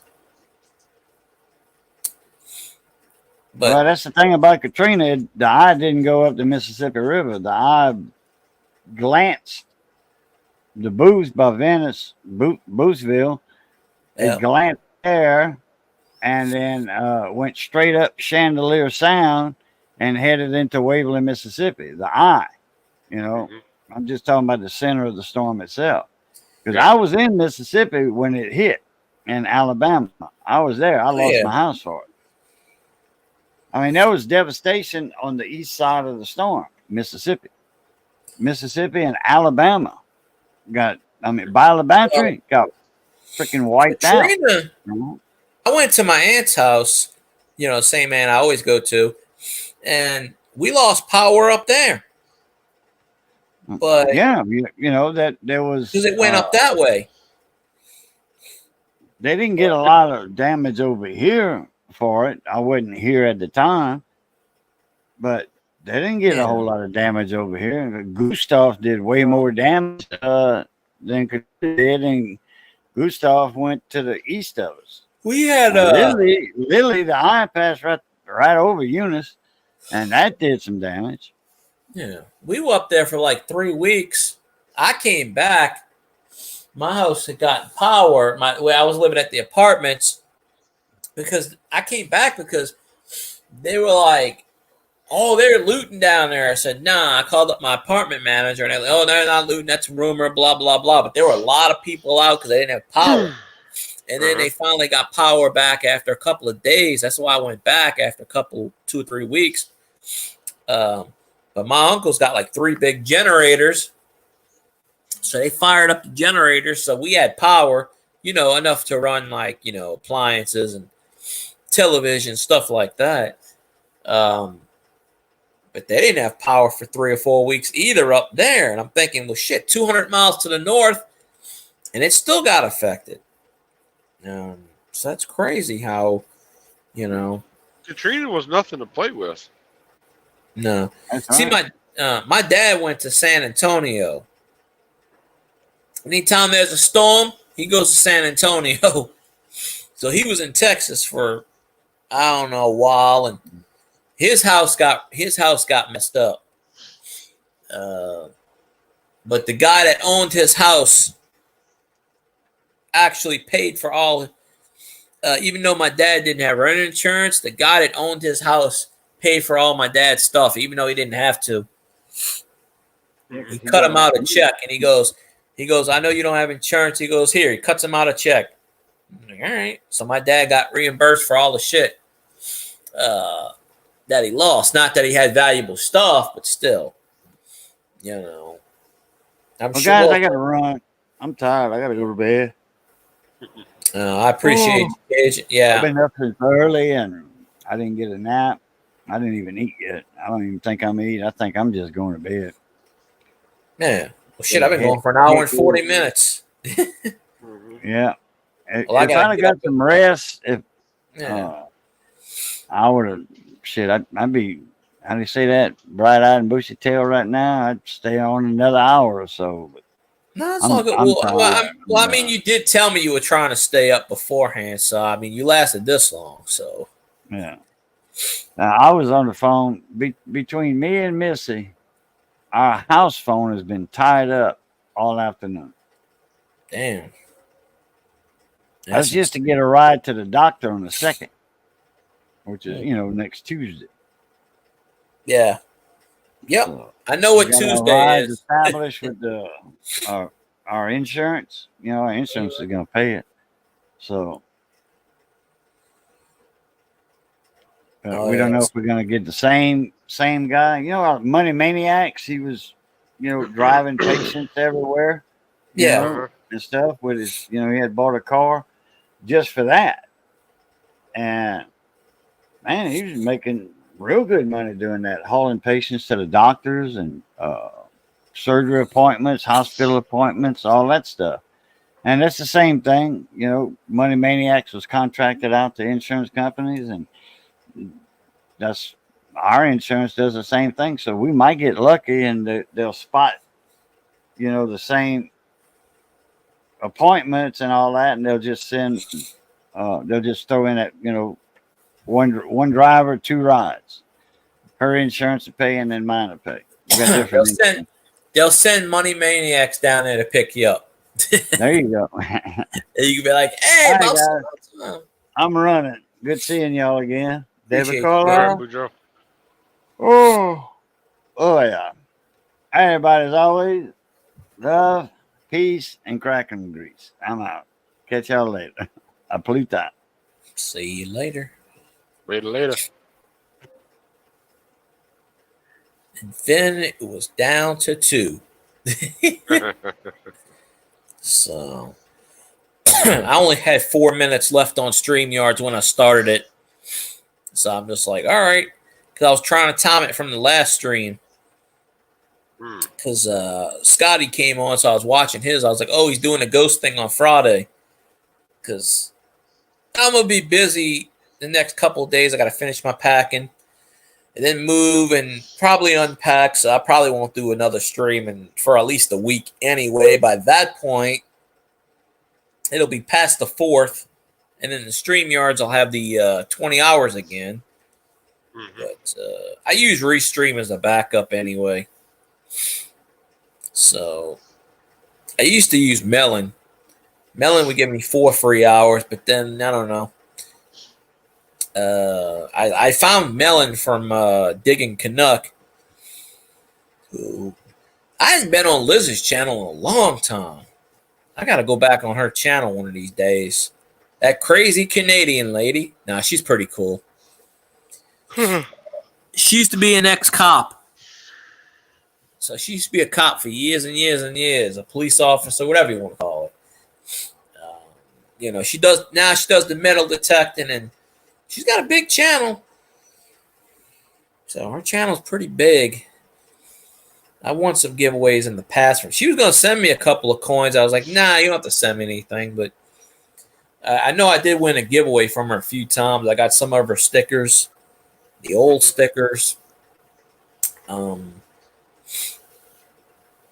She was running Melon one time, testing out when Melon first came out. She was testing it. I said, what the hell is Melon? That was back in the day when she put the link in the chat. People would porn bomb her. They come on, like literally. She'd put the link in the chat, and they'd come up on there, and one guy was yelling and stuff, and I'm just like, what the hell, really? I'm like, don't put the link in the chat. Especially that's if you something got you like, just don't do. oh, she'd have 100 people in her chat, and they just porn bomb the shit out of her. And one time, she was on a chat, and she was like, I see what y'all doing backstage. I'm not going to let you on. You think I'm going to let you on with that stuff? And, of course, I can't talk in her Canadian accent. But they would get her with us. She goes, I'm not. She goes, you think I'm going to put you on the stream? And she's not. She goes, you can wag your whatever all over the place. I'm not looking. That was, I don't know, a couple of years ago. But that's when she was running Melon. And that's an app. I think you only get 4 free hours now, but you used to get like I think maybe 10 hours back in the day. But I swear, 3 or 4 years ago, I would do my stream from midnight to 3 a.m. I'd get no less than 30 people, 40 people in my stream every goddamn night. And I'm like, where the hell all these people go? And I realized, oh, well, most of them were the coin community, and they don't like me too much anymore. So, well, a lot of them got off of YouTube. They just was like, bye. And then the other ones got tired of me. I don't know. But it is what it is. I mean, you know. Mm-hmm. Oh, one of them came in my stream after like 3 years and said, where you been? I said, what do you mean where I've been? I said, I've been streaming every night. Where the hell you been? Like, oh, we missed you. And I'm like, oh, well, your moderators kept banning me. I'm like, tell your goddamn mod. Oh, I don't have any mods anymore. I said, well, that's bullshit right there. I'd go in this person's stream, and her mods would, I'd say, hey, how you doing? Ban. What the hell? And then she unbanned me. I'd say, she had a rogue mod. She probably still does. But she came in my stream a couple of months ago. I was like, I haven't seen you in a while. And I'm like, well, shit, you still subscribe to me, right? I'm like, what the hell? I'm like, yeah, you know, y'all. I said, you know, y'all can come in my stream. But the thing is, I haven't went her stream. So you know how it is with these people. Oh, they don't come in my stream. I'm not going in theirs. Right. Whatever. I don't, you know. I was like, well, I used to go in your stream, but when your mods keep banning me, what's the point? Why would I want to go to your stream? You know. But then she told me, oh, I don't have any mods anymore. All right, well, that's bullshit in itself. But I don't know. If people want to go to people's streams, they should go. But they play the game. Oh, well, I don't go to yours, and you know, whatever nonsense. But there's really only one stream I don't go to anymore. I don't partake in his stream. I don't get on his panel or nothing like that. I mean, oh, one of those, I'm guessing. Yeah. Yeah, I hate that. Dude's an idiot. Yeah, there's a couple. I remember a channel, and I don't even care. I'll throw the name out there. Runny Egg. That was his name. He's probably a British guy. I don't know. He's probably still on YouTube. He would give everybody a wrench. But he would tell the troll, he would tell people, don't do anything with the trolls. That's my job. So, you know, one day this guy was spamming in his chat info or whatever. I don't know, doing something, spam, porn, whatever it was in the chat. So I banned the person from the chat. And this guy's going to get on my ass and tell me, don't ban people. That's my job. Don't ban the trolls. And I'm like, well, you gave me a wrench because I've had a wrench for a while. So I'm like, why give everybody a wrench if that's the case? So he got pissed with me and he banned me. So I'm like, all right, fuck it. All right. So I made a video. I took it down, but I made a video and I said, hey, trolls, if y'all want to go fuck with somebody, go fuck with Runny Egg. Because apparently he loves trolls on his channel. Right? I took it down after a while because nobody really watched or anything. But yeah, the dude got mad at me. I'm trying to help his channel, mod his channel. And he was one of those stupid, he was a British dude and he's probably starting. And he's one of these grow channels. He's like, suck my dick and you get, but he would get the, what was it? The, I can't remember the program. You know, back in the day, they put the program on there and he would say, okay, this person's got 862 subscribers. Let's see if we can get him to 880. And the thing would go up or down depending on the subscriber thing. Uh-huh. I was just on this program a few weeks ago, but I used to be on it all the time. You check it, YouTube, Twitch. You can check your channel, how it's grown per day, how many subscribers you have, what you're projected to in the next 6 months, a year, year and a half, whatever it is. Mm-hmm. So he was one of those grow channels. But yeah, he got pissed at me because I was actually banning a troll from his channel. He got really mad. He's like, I do the trolls, but I just had to laugh. I was like, all right, fuck it then. Good luck. And I unsubscribed from him. Good luck. And then he banned me. I'm like, good luck. Have fun. Never been. I was like 2 or 3 years ago. Never been back since. And he's probably still on YouTube. You know, arrogant son of a bitch. But he never helped my channel. He never promoted me. He never shared my link. So what do I give a shit? And those people that he was helping, they were just follow for follow. I'm just like, they're not going to watch your shit anyway. That's bad growth. Right. I mean, when I'm in Masha's stream, she gets a lot of people in her stream. She got a lot of characters I have. Don't give a shit about anything. Has no filter. But a couple weeks ago, I had like 8 or 9 people from Masha's stream add me to, they added me, 8 or 9 people. And, they leave the, can't wait to see you live, or, came from, so you get the ones, came from so-and-so stream, whatever. They'll watch a video. Uh-huh. Okay, none of those people have been in my chats since 3 weeks ago. None of them. 8 or 9 of them. None of them. They haven't commented on my videos. They haven't come in my chat. Nothing. Even when I did morning streams, we're not talking about night. We're not talking about 12:30 at night. I'm talking about 7, 8 in the morning. I did a few streams at 1:30, 2 o'clock in the afternoon. Nothing. Right. So I went to stream the other day, 4 or 5 days ago, whatever it was, and I said, don't drop my link. These people are not going to come in my channel. They're not going to watch my shit. I said, I'm just here to support you, Masha. Nothing against these people, but they're not going to come watch my shit. They just want to add me for the follow, and then they unfollow right after. And I even tell people, if I like your content, I will follow. Trust me, I'll be there if I can. I'll be there. I'll watch your shit. You know that. I watched almost all of your shit to help you get monetized.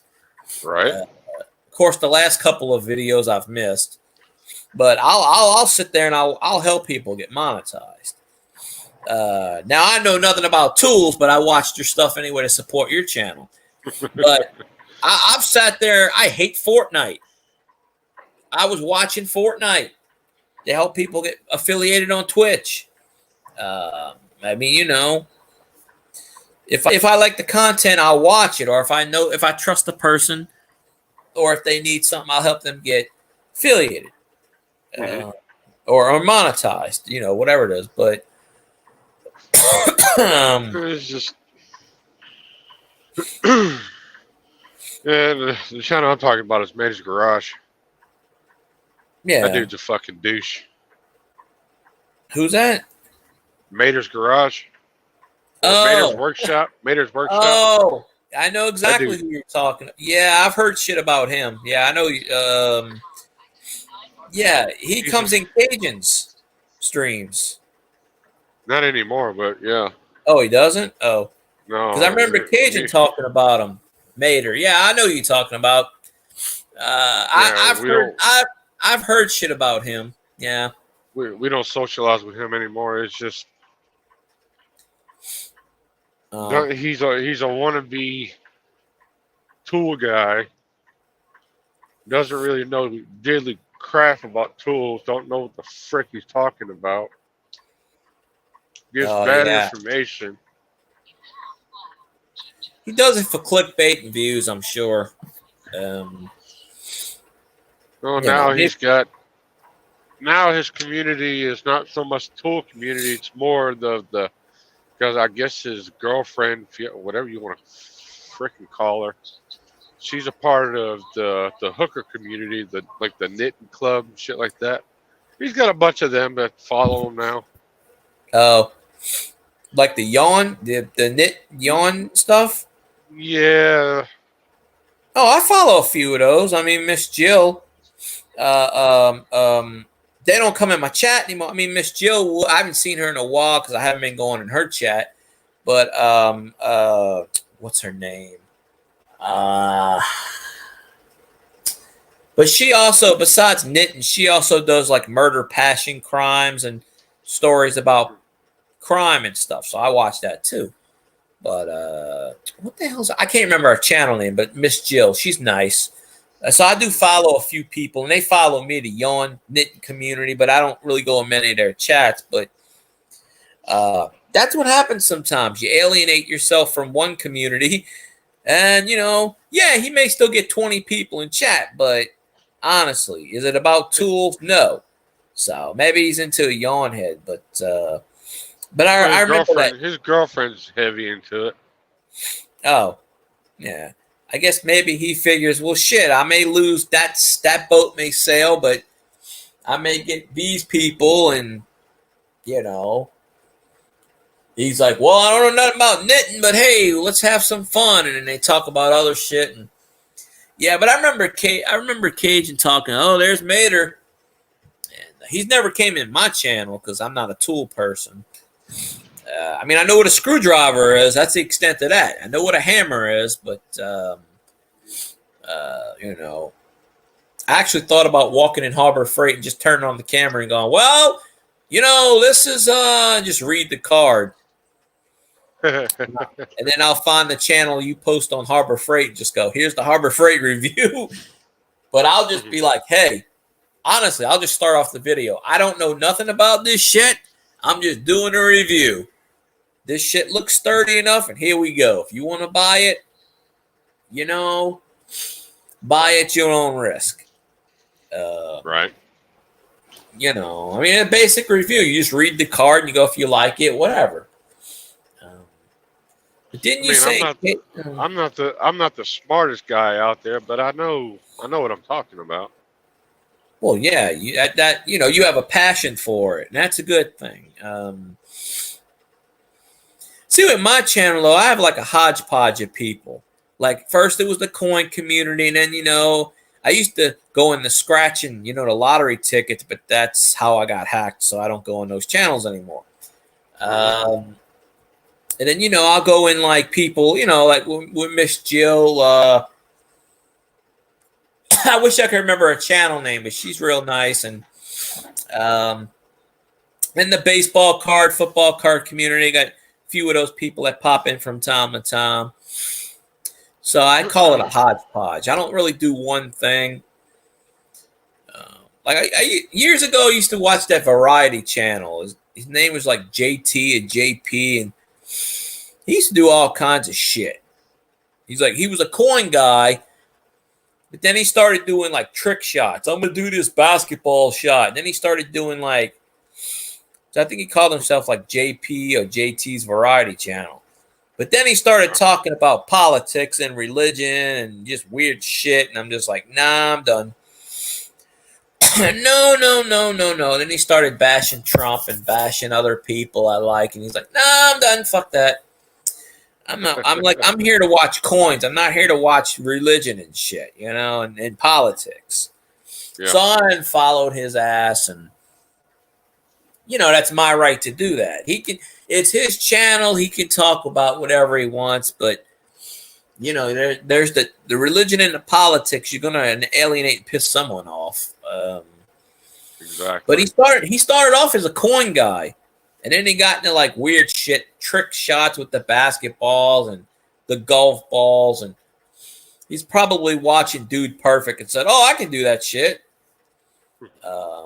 Or How Ridiculous. That's the three British guys. They got like 20 million subscribers. They do shit all, they go on like Beaver Dam and drop shit off of there, and but Austrian Stacker, how you doing, my friend? Appreciate you popping in the chat. You missed Cajun by about 20 minutes. He had to go sleep.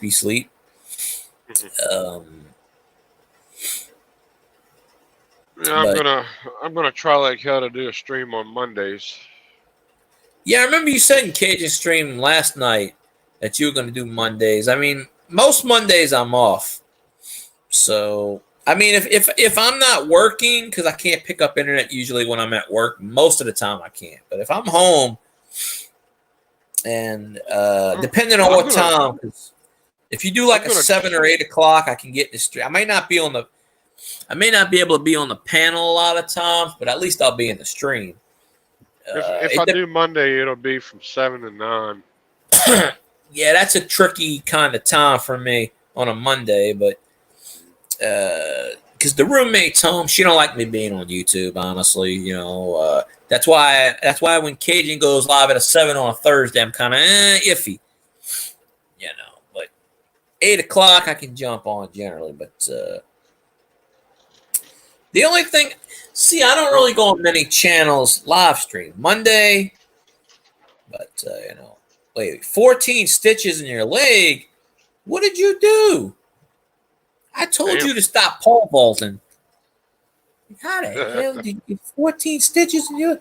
Well, at least the couch is holding up, but I'm getting ready to move the couch and everything else in the house and move it 3.5 miles down the road. So, or 3 miles down the road. I don't know the exact 3.5 miles. Yeah, down the road. So I think he owed somebody money, and they say, "Give me your money." He's like, "I ain't got the money." "Well, you gonna get this?" No. 14 stitches. I would say this must be like a lawnmower accident. You cutting the grass and all of a sudden, bing! Holy shit! I mean, I don't know. Where you get those damn ground bees when you go over there and nesting, that's sitting in the ground, they come up and get you. Oh yeah, the cyst. Okay. I watch a lot of these channels with the cyst. I watch Mr. Pops It. I don't watch Dr. Pimple Popper anymore because she started, whatever. But yeah, the pilar cyst I have 2 or 3 pilar cysts on my scalp. They're not that big. I have to get them removed. They're little small ones. But the scalp's the easiest one. But those damn cysts, they can grow pretty freaking big. Mm-hmm. So, but 14 stitches. Yeah, he must have had a big cyst for 14 stitches. But usually those things are benign, and they're not melanoma and that shit. But yeah, I watch a lot of let's see, podiatry channels. The DC Foot Doctor, one of them, the Toe Bro. Lexington Podiatry. I watch a lot of weird shit. I watch that guy the Hoof GP. Mm-hmm. He's that Scottish guy, and he trims the cow's feet, the heels. Hey, look up Mike the Scavenger. You might actually like that channel. Who is it? Mike the Scavenger. I might be subscribed to him. I don't know. That does sound familiar, but I'll look it up. He's got a pretty good channel. I mean, he's up over 500,000 subscribers. Oh, that's not that bad, actually. Oh shit, Austrian Stack. I also watch the the earwax stuff too. I don't know. I'll watch anything. I'll watch anything really. It don't matter to me. I mean, when I go to sleep, I'm listening to the old Art Bell shows, Coast to Coast stuff. But I watch a lot of tool related stuff and some mechanical related stuff. Just a bunch of hodgepodge of shit stuff I watch. Yeah, you just watch whatever. Sometimes YouTube recommends me shit. YouTube about what? a year ago, maybe a year and a half ago, and I've said this before. They were recommending me some truck driver video, and the name of the video was like I had to put somebody out in my truck. I think I may have said this before, right? So this guy, and YouTube must have been, and it was already like a 2.5 year old video. So I was recommended this video, so I watched it. It was like 30, 40 minutes long, and he's talking about the trip, and they were going from point A to point B. And there was this guy, and he was really creepy, and he did creepy shit. And so he eventually called up the office, and he's like, what should I do? And they was telling him, well, just take him out your truck, get the stuff out, blah, blah, blah. He went to go to the bathroom or something. The guy put his shit out, and he's like, no, you're done, and, whatever. So I watched the video. So about, I don't know, a couple of months later, maybe 2 months later, I just happened to get recommended to this guy's channel again. And he's doing a live stream. And he's like, when I put out that video, it had 20,000 views on it. He goes, now it's got like 22 million. He goes, holy shit. He goes, he did a video, and then 2 weeks later, and he goes, well, he's like, holy shit, YouTube blew this up. I went in his live stream. He had something like 20,000 people in his live stream. He goes, holy shit. He goes, I don't know, for a 3-year-old video. He goes, what the hell? And he goes, and anyway, he goes, I'm not even in trucking anymore. I'm doing whatever. He goes, I'm not driving for a company. I'm doing blah, blah, blah, blah. He goes, I'm really not even a trucker anymore. I'm in a whole different kind of field. And he was doing a live, and he's like, he goes, for a 3-year-old video, this and that. And he's going, I can't remember the guy's name. This was about a year ago. But YouTube blew up that guy's channel. He jumped to something like 18 million subscribers or some shit. And he goes, I'm not even doing that anymore. It's insane. But he made a video, and then he did a live stream because he was like, so many people commenting on that video. It was a dormant video, like it sat dormant for a year where nobody watched it. And all of a sudden, because I even told him, I said, YouTube put this in my recommended videos, and the title was something like, I had to put out a crazy person out my truck or something like that. And I don't remember the guy's name. I don't even know if he still does videos, but he had to do a video on that because YouTube just made that video, went viral, and it was crazy. So you'd be surprised what people watch. I mean, the stupidest video can take off. Yeah. Cat videos for me used to do pretty well, and now I do a cat video. I got enough footage. The damn cat today was doing this weird shit, but I couldn't tape it because somebody was watching a movie in the background. This cat, and I'm going to miss this cat because it's a gold mine, but I got enough footage for another couple of weeks to post it if I have to. This cat puts its head in the ground like a fucking ostrich and starts digging. And I don't know, it must have been digging earthworms, or I don't know what the hell it was digging. And it catches something. It jumps straight up in the air, a good 20 feet, lands, puts his head in the fucking dirt again like an ostrich.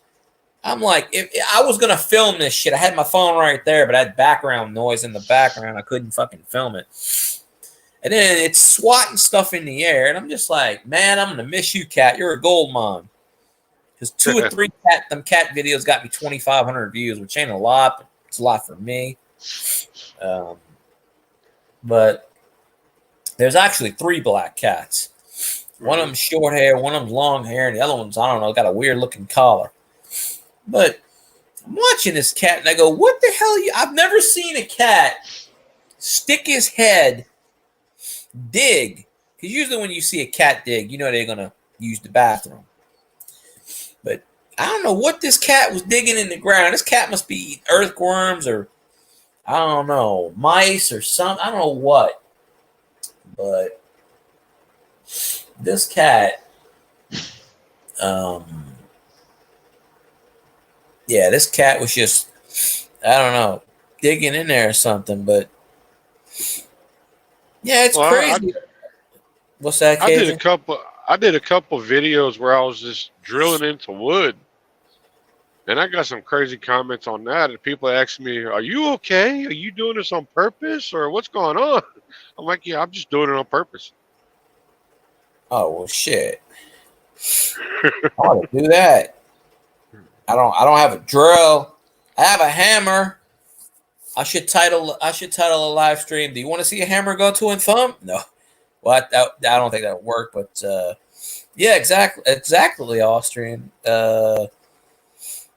No, but I made that cat video at 2,500 views. Now it may get like 100, 200 views. That Mario video I did 3 years ago. That short video, that's my biggest one with like almost 5,000 views in the last 2 days. And I made this video this short like 2 or 3 years ago. And it hasn't seen a view in about a year, maybe. In the last 2 days, it's gained 100 and something views. I don't know why. I guess YouTube just said, fuck it, we'll just push it. I don't know. But that $20 Star Note video I did, that gets a lot of views a day. That gets like 20, 30 views a day. That's starting to pile up. That might be my #1 video pretty soon. That's almost at 3,000 views. Yeah, my #1 video is my my U.S. General video for the 56. It's up there towards 18,000. Yeah, I think I've seen that one. But yeah, I did a squirrel video. I got 4 or 5 squirrels in the backyard all the time. I film squirrels. I didn't get any views on the squirrel videos. I didn't expect that one to take off like it did. It's crazy. Well, these cats that I filmed, David, they're not my cats. They just jump in my backyard. Shit, across the street, there's this calico cat. I just filmed shit. I did that cat video at the plantation. The cat was sitting on a thing, and I got, I don't know, 500, 600 views on that. But there's a lot of shit I could film, but there's music in the background. Although YouTube's kind of not as strict as they used to be. Back in the day, if you were walking past the store and there was music, they would flag you for it. But now they really don't do that as much. But it's not really YouTube doing it. It's their third party, DARPA, I forget what it's called. They fucking flag you.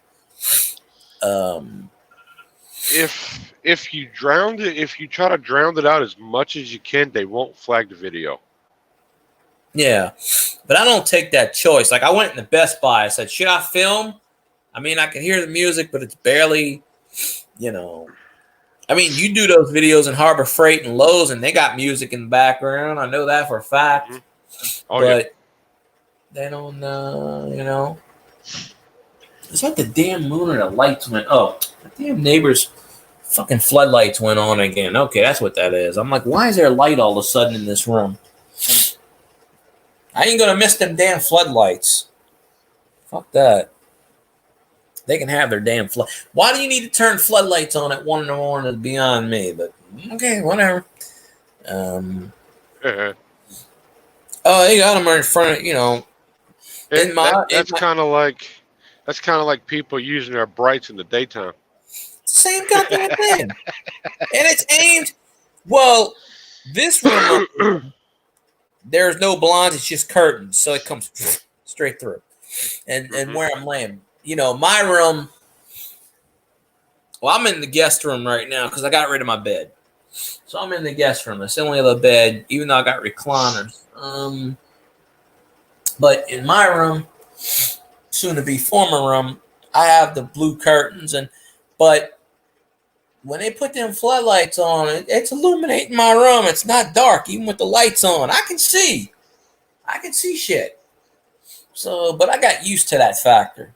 But laying in this bed, where it's positioned right now, when them lights come on, it's right directly in my face. With no blinds, it's just curtains. Like I said, I only got 3-4 more days of that shit anyway. And adios, they can floodlight whatever they fucking want. So.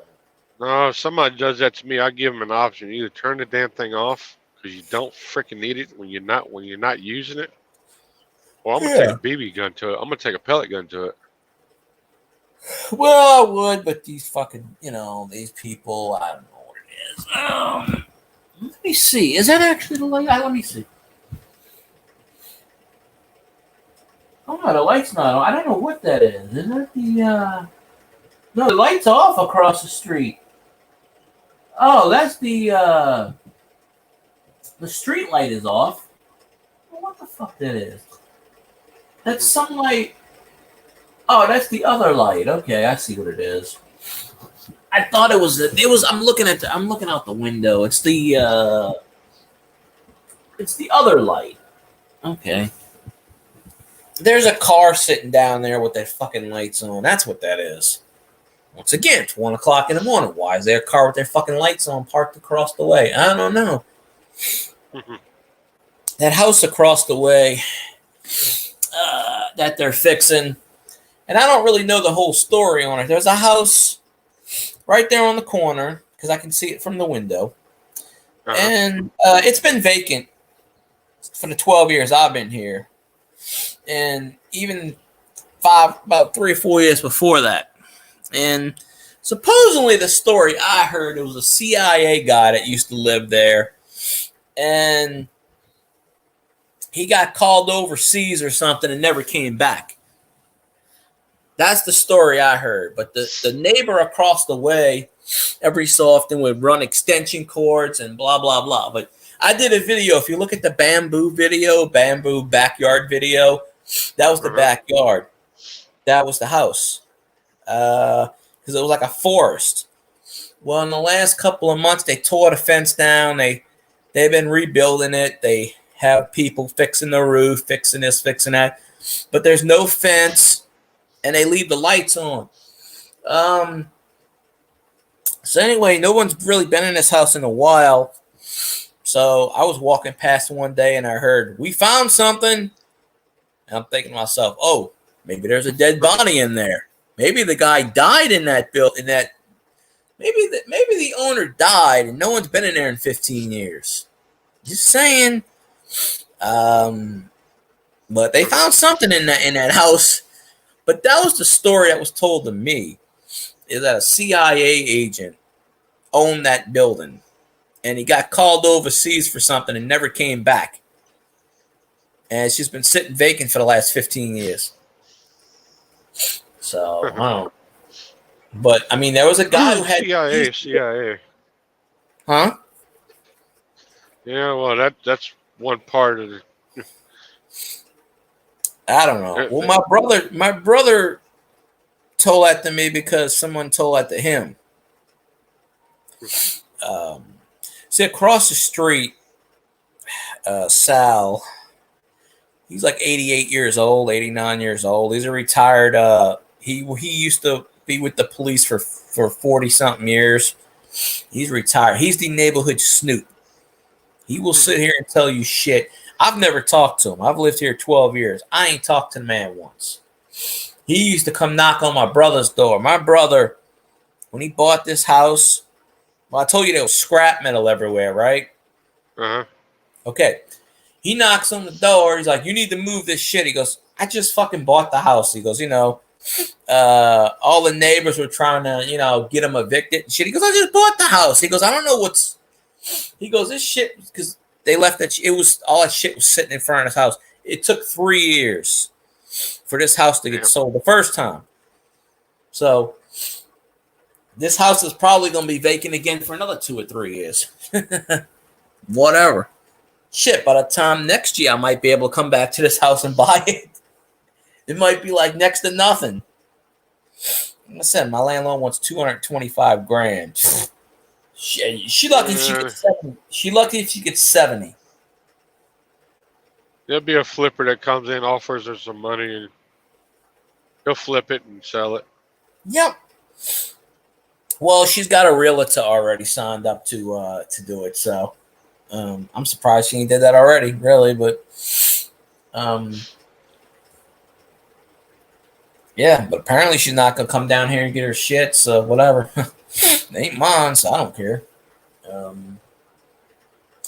There's actually stuff in this house from the last tenant that's still in the fucking attic, from what I was told. So, well, they walked on the beams we had this fixed about 3-4 years ago, but there was a big hole in the garage, and they ran into the garage too. I had to get a whole garage door replaced and shit. But the wiring in this house is all backwards because the guy used to be amateur electrician. So like in my room, the switch turns on the fucking kitchen and vice versa. So they don't know about that shit. So when they come up in here, they're gonna turn off the switches and go, "What the fuck? Nothing works in here." So yeah, this house is wired backwards. The room I'm in now, the guest room, the closet, that's where the panel is. I mean, there's all kinds of shit written on that panel box. Do not touch this, do not touch A connected to C. And I'm just like, I showed the electrician that, and he goes, "It's a wonder this house ain't on fire." Like, seriously. He went in the fucking act and he goes, "I don't know who the fuck wired this house. It is so many health violations." So thank God. Now I got 2-3 more days in this house. So I'm not jinxing this, but thank God nothing went up in smoke. Because the electrician, he went up in there. He had to rewire. He didn't rewire the house. He just made it to where it was like legal.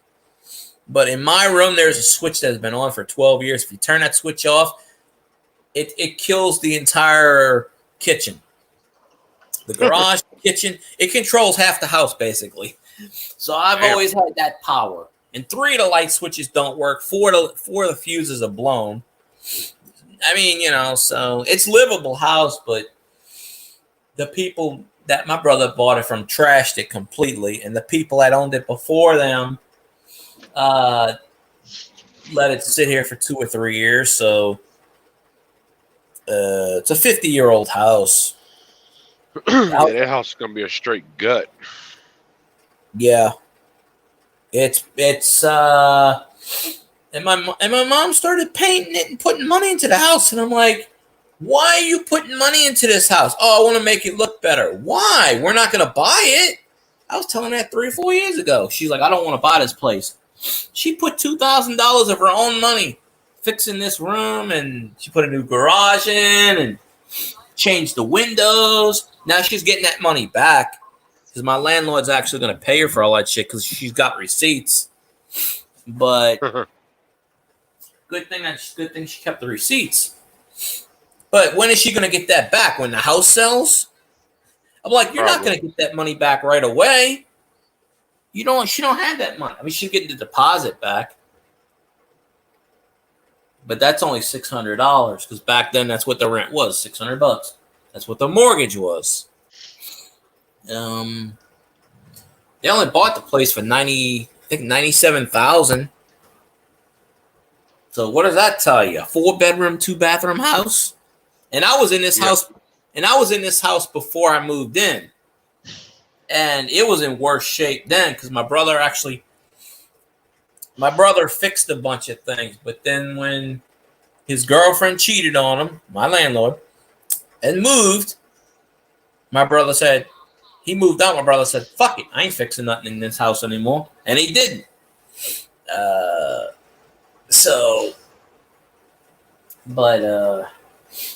I mean, other than that, it's livable. It's livable. But, the patio's all fucking rotted out. And this place, it's going to take an investor to come in there and get it all right again. Certain types of bugs like to crawl in this place. I killed one yesterday in this fucking room. Went right under the fucking. I sprayed it with. I don't know where the ray disappeared. I just sprayed it with carpet cleaner. And the fucking bug went right under the fucking. There's a lot of gaps in these walls, under the walls and shit. That's another thing. So my room was next to the garage, but I didn't really see many bugs in it. And the bathroom is all fucking rotted out. The floor and the fucking bugs, they always die in my bathtub, bastards. But yeah, she ain't gonna get much for this place. I don't think she'll make a profit. I mean, I wish her well, but yeah, she don't. And my brother didn't even need a fucking house. My brother didn't even. He was just. They were living in an apartment. She was like, "I want to buy a house." They weren't even fucking married. My brother's like, okay, fine. He goes, well, I thought I was going to marry her and blah, blah, blah, blah, blah. And, you know, she was talking to some dude and on the fucking internet. That's who she lives with now in Ohio. And the dude's a fucking bum. He doesn't work. She doesn't work. This is how funny it is. They both don't work, but they got approved to buy a house. But I can't approve to buy a house with decent credit. Go figure on that one. Yeah. But then again, Ohio is different than Louisiana. But I mean, she makes money. I don't know how. I heard it was some kind of mail scam. She buys stuff and mails stuff, and I guess she's like eBay. She sells shit on Etsy, but she doesn't have an official job. When she lived down here, she worked 4 part-time jobs and Walmart. So she had like 5 jobs to make money. But when she moves up to Ohio, she didn't do shit. So I don't know. I don't know what's going on, but the Louisiana tax bullshit screwed me over. And she's like, "Oh, you can buy the house for me for $225,000," and I start laughing. I go, "Where the fuck am I going to get that?" It took her like 40-something different mortgage companies just to get a different mortgage to refinance on this house, and she was stupid enough to give up the Homestead Exemption Act, which would have kept the mortgage at $600,000. And then we got a new tax collector, and he came in and this guy was an asshole, knocking on my door. Oh, where's so and so? She don't live here. She lives in fucking Ohio. He's like, well, I gotta collect the taxes, and he wanted me to pay the fucking taxes on the house. I said, I'm the renter. I'm like, I don't fucking pay taxes on the house. This isn't my house. And he kept trying to get the taxes out of me, and I'm like, no, she's in Ohio. Go fucking Ohio. You know. Go get the taxes from her in Ohio. I'm just a renter. I said, in fact, I'm not even on the fucking lease to begin with. I said, you won't find my name on the fucking lease because it's not. So, I mean, at the new place it is. That's why I'm stuck there for a year. Can't fucking move. But here it's not. So I could have moved at any time.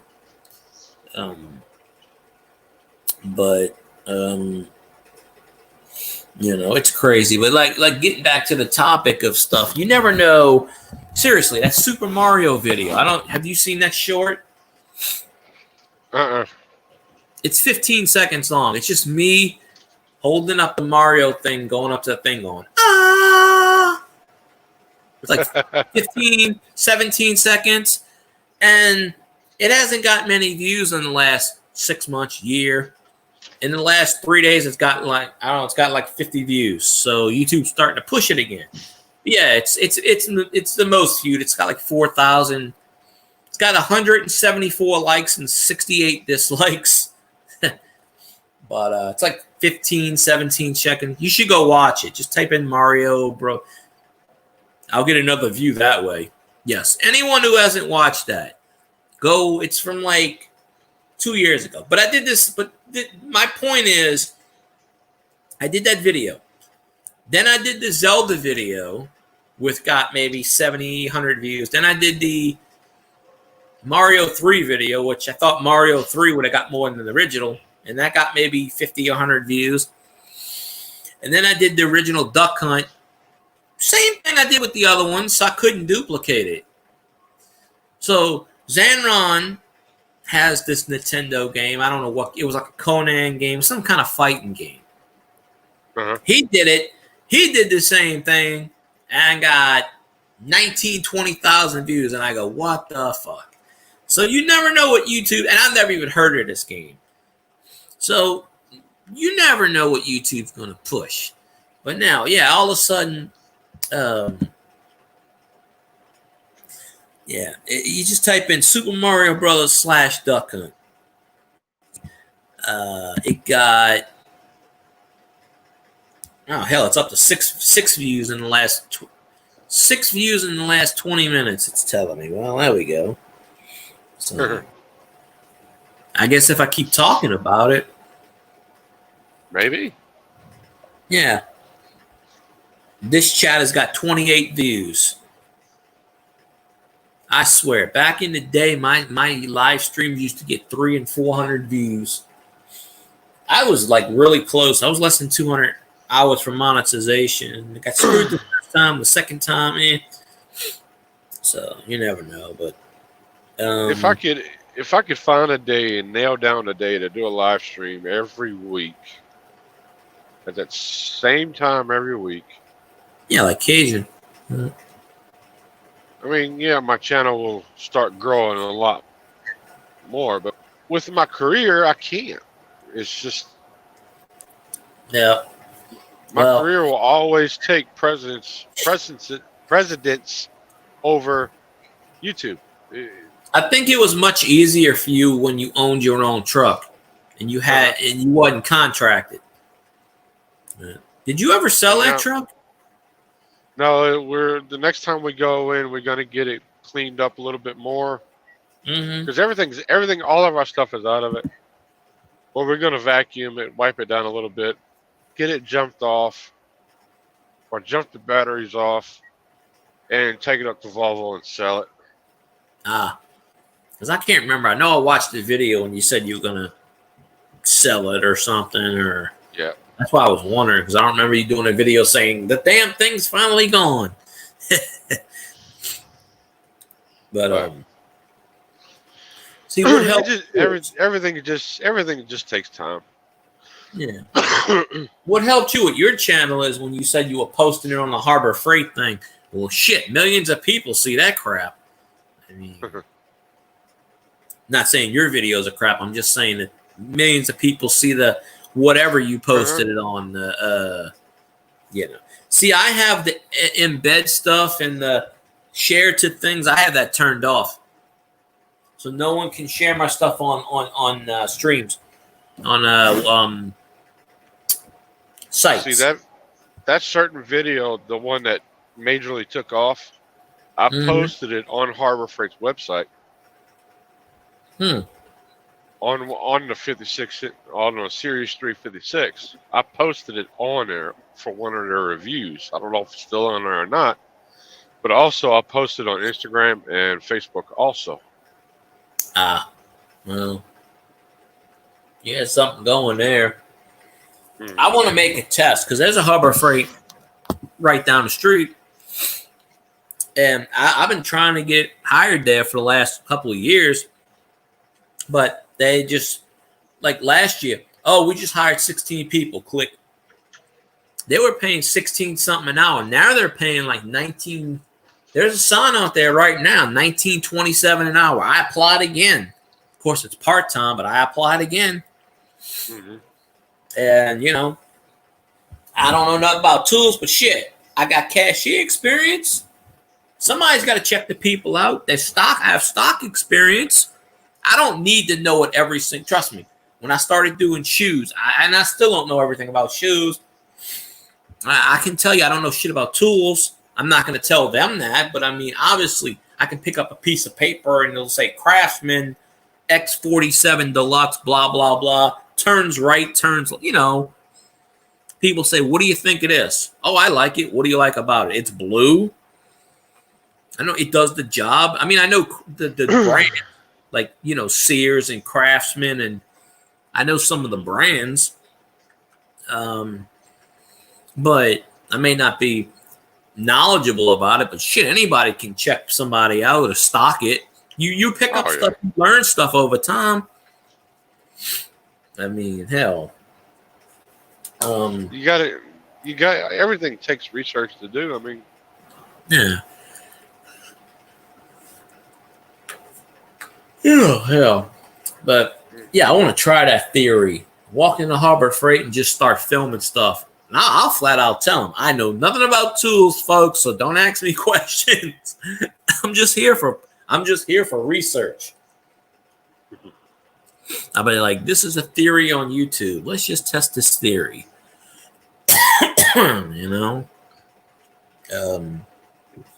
Make me get 247,000 views.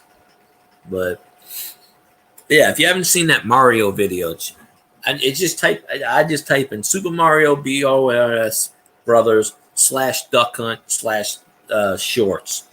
That's it. It's up to I don't know. Let me see how many. I think it's around. It's 4,700 video. Of course, with YouTube, it rounds up a lot. But I made that video, and I don't make many shorts. But recently, I made a bunch of shorts. But that Black Cat, 514 views. One's got 2,500, 2,446. The other one's got 2,519. Them bastards put like some dislikes on those videos, and bastards. It doesn't really hurt you. Nah. Copper Penny video. Oh, that video is up to 1352. Copper Penny Motherload videos. I put the Copper Penny Motherload funds. Let me see. I made that video. I made a video about a YouTuber, and I mentioned their name in a stream and got a shitload of views, and it's not even a big YouTuber. Mm-hmm. And I'm like, where? Okay, I did Super Mario World, got 393 views. Duck Hunt got 82.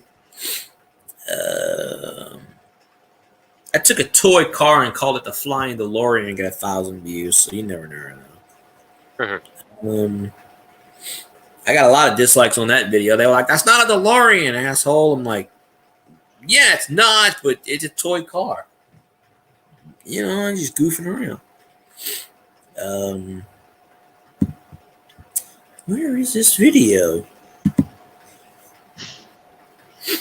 Okay, I guess this video is more than 3 years old. Uh-huh. I'm trying to find the exact date. The Legend of Zelda got 133 views. Okay, April 23rd, 2021 was that one. The Mario 3 got 180. Okay, the Super Mario Bros. April 14th, 2021. It is at 4,776 views. It has 172 likes, and it's only got 35 dislikes. It had more than 30. It had like 60 at one point. So YouTube does take away dislikes on videos. So 4,700, almost 5,000 views. That is my number one video.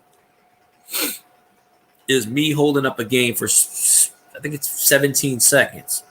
So if anybody's listening, if you haven't watched that video, 17 seconds of pure joyness. So, now that video I have shared. I can tell you this. I go on chat rooms.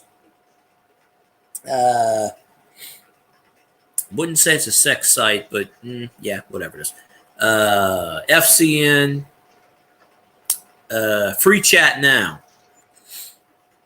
I go on there every so often because I know a few people there that I've met in person. Whatever, and I talk to people, whatever. So I've shared it on that. The Mario video. I haven't got many views. I got like maybe 5-10 views, but I've shared it on there. And, I had a few people from this old chat that I used to go on. They don't, I haven't seen one in like 5 or 6 years. She popped up a couple of weeks ago. I was like, where the hell have you been? I put up a chat community post. I'm sick as a dog. I feel like I'm dying. And then she comes out of then she's like, hey, I'm sorry about that. And I'm like, damn, I haven't seen you in years. It takes me dying for you to comment on my videos. Damn.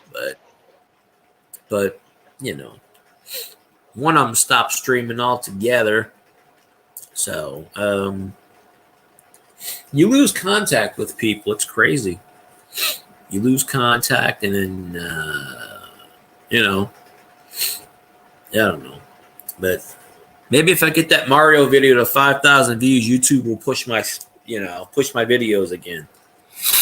So it's an open challenge, YouTube. If I get 5,000 views on that damn video, you need to push my material and get me monetized. Damn it, you owe me. All that monetization money I had on that Drew Brees video, and then that sucker dropped off. And then I just have never been able to recoup. That video almost single-handedly got monetized. It almost had 4,000 watch hours on its own. I had something like 8.5 weeks of watch time. I was like, holy shit. Damn. It only had like 400 something views on it, but it was a 4-hour live stream. It was only supposed to be like a 30-minute live stream because it was when Drew Brees retired. And that's what I called the live stream, Drew Brees retires. See, on you, and he announced it wasn't even 5 minutes later, and I went live, and people like thought I was kidding. I was like, no. But that happens on YouTube. Like if you break into it, like if you break a news story where no one knows about it, and you do a live stream, people will come in your goddamn live stream and go, holy shit, you know what? I don't know, 150 people, 200 people in a live stream. And it was only supposed to be 30 minutes. The reason it went 4 hours is because, and even when I ended the live stream at 4 hours, I still had 30-something people in the chat. Now, a lot of them didn't have pictures. They were letters. They could have been bots. I don't know. But when I ended that live stream, I had something like, it literally said watch time, 8.5 weeks. I was like, I don't know. I don't know how I did not. The thing is, I don't know how I did not get monetized from that video. Seriously, I should have been monetized from that video. Yep. What the hell is 8.5 weeks?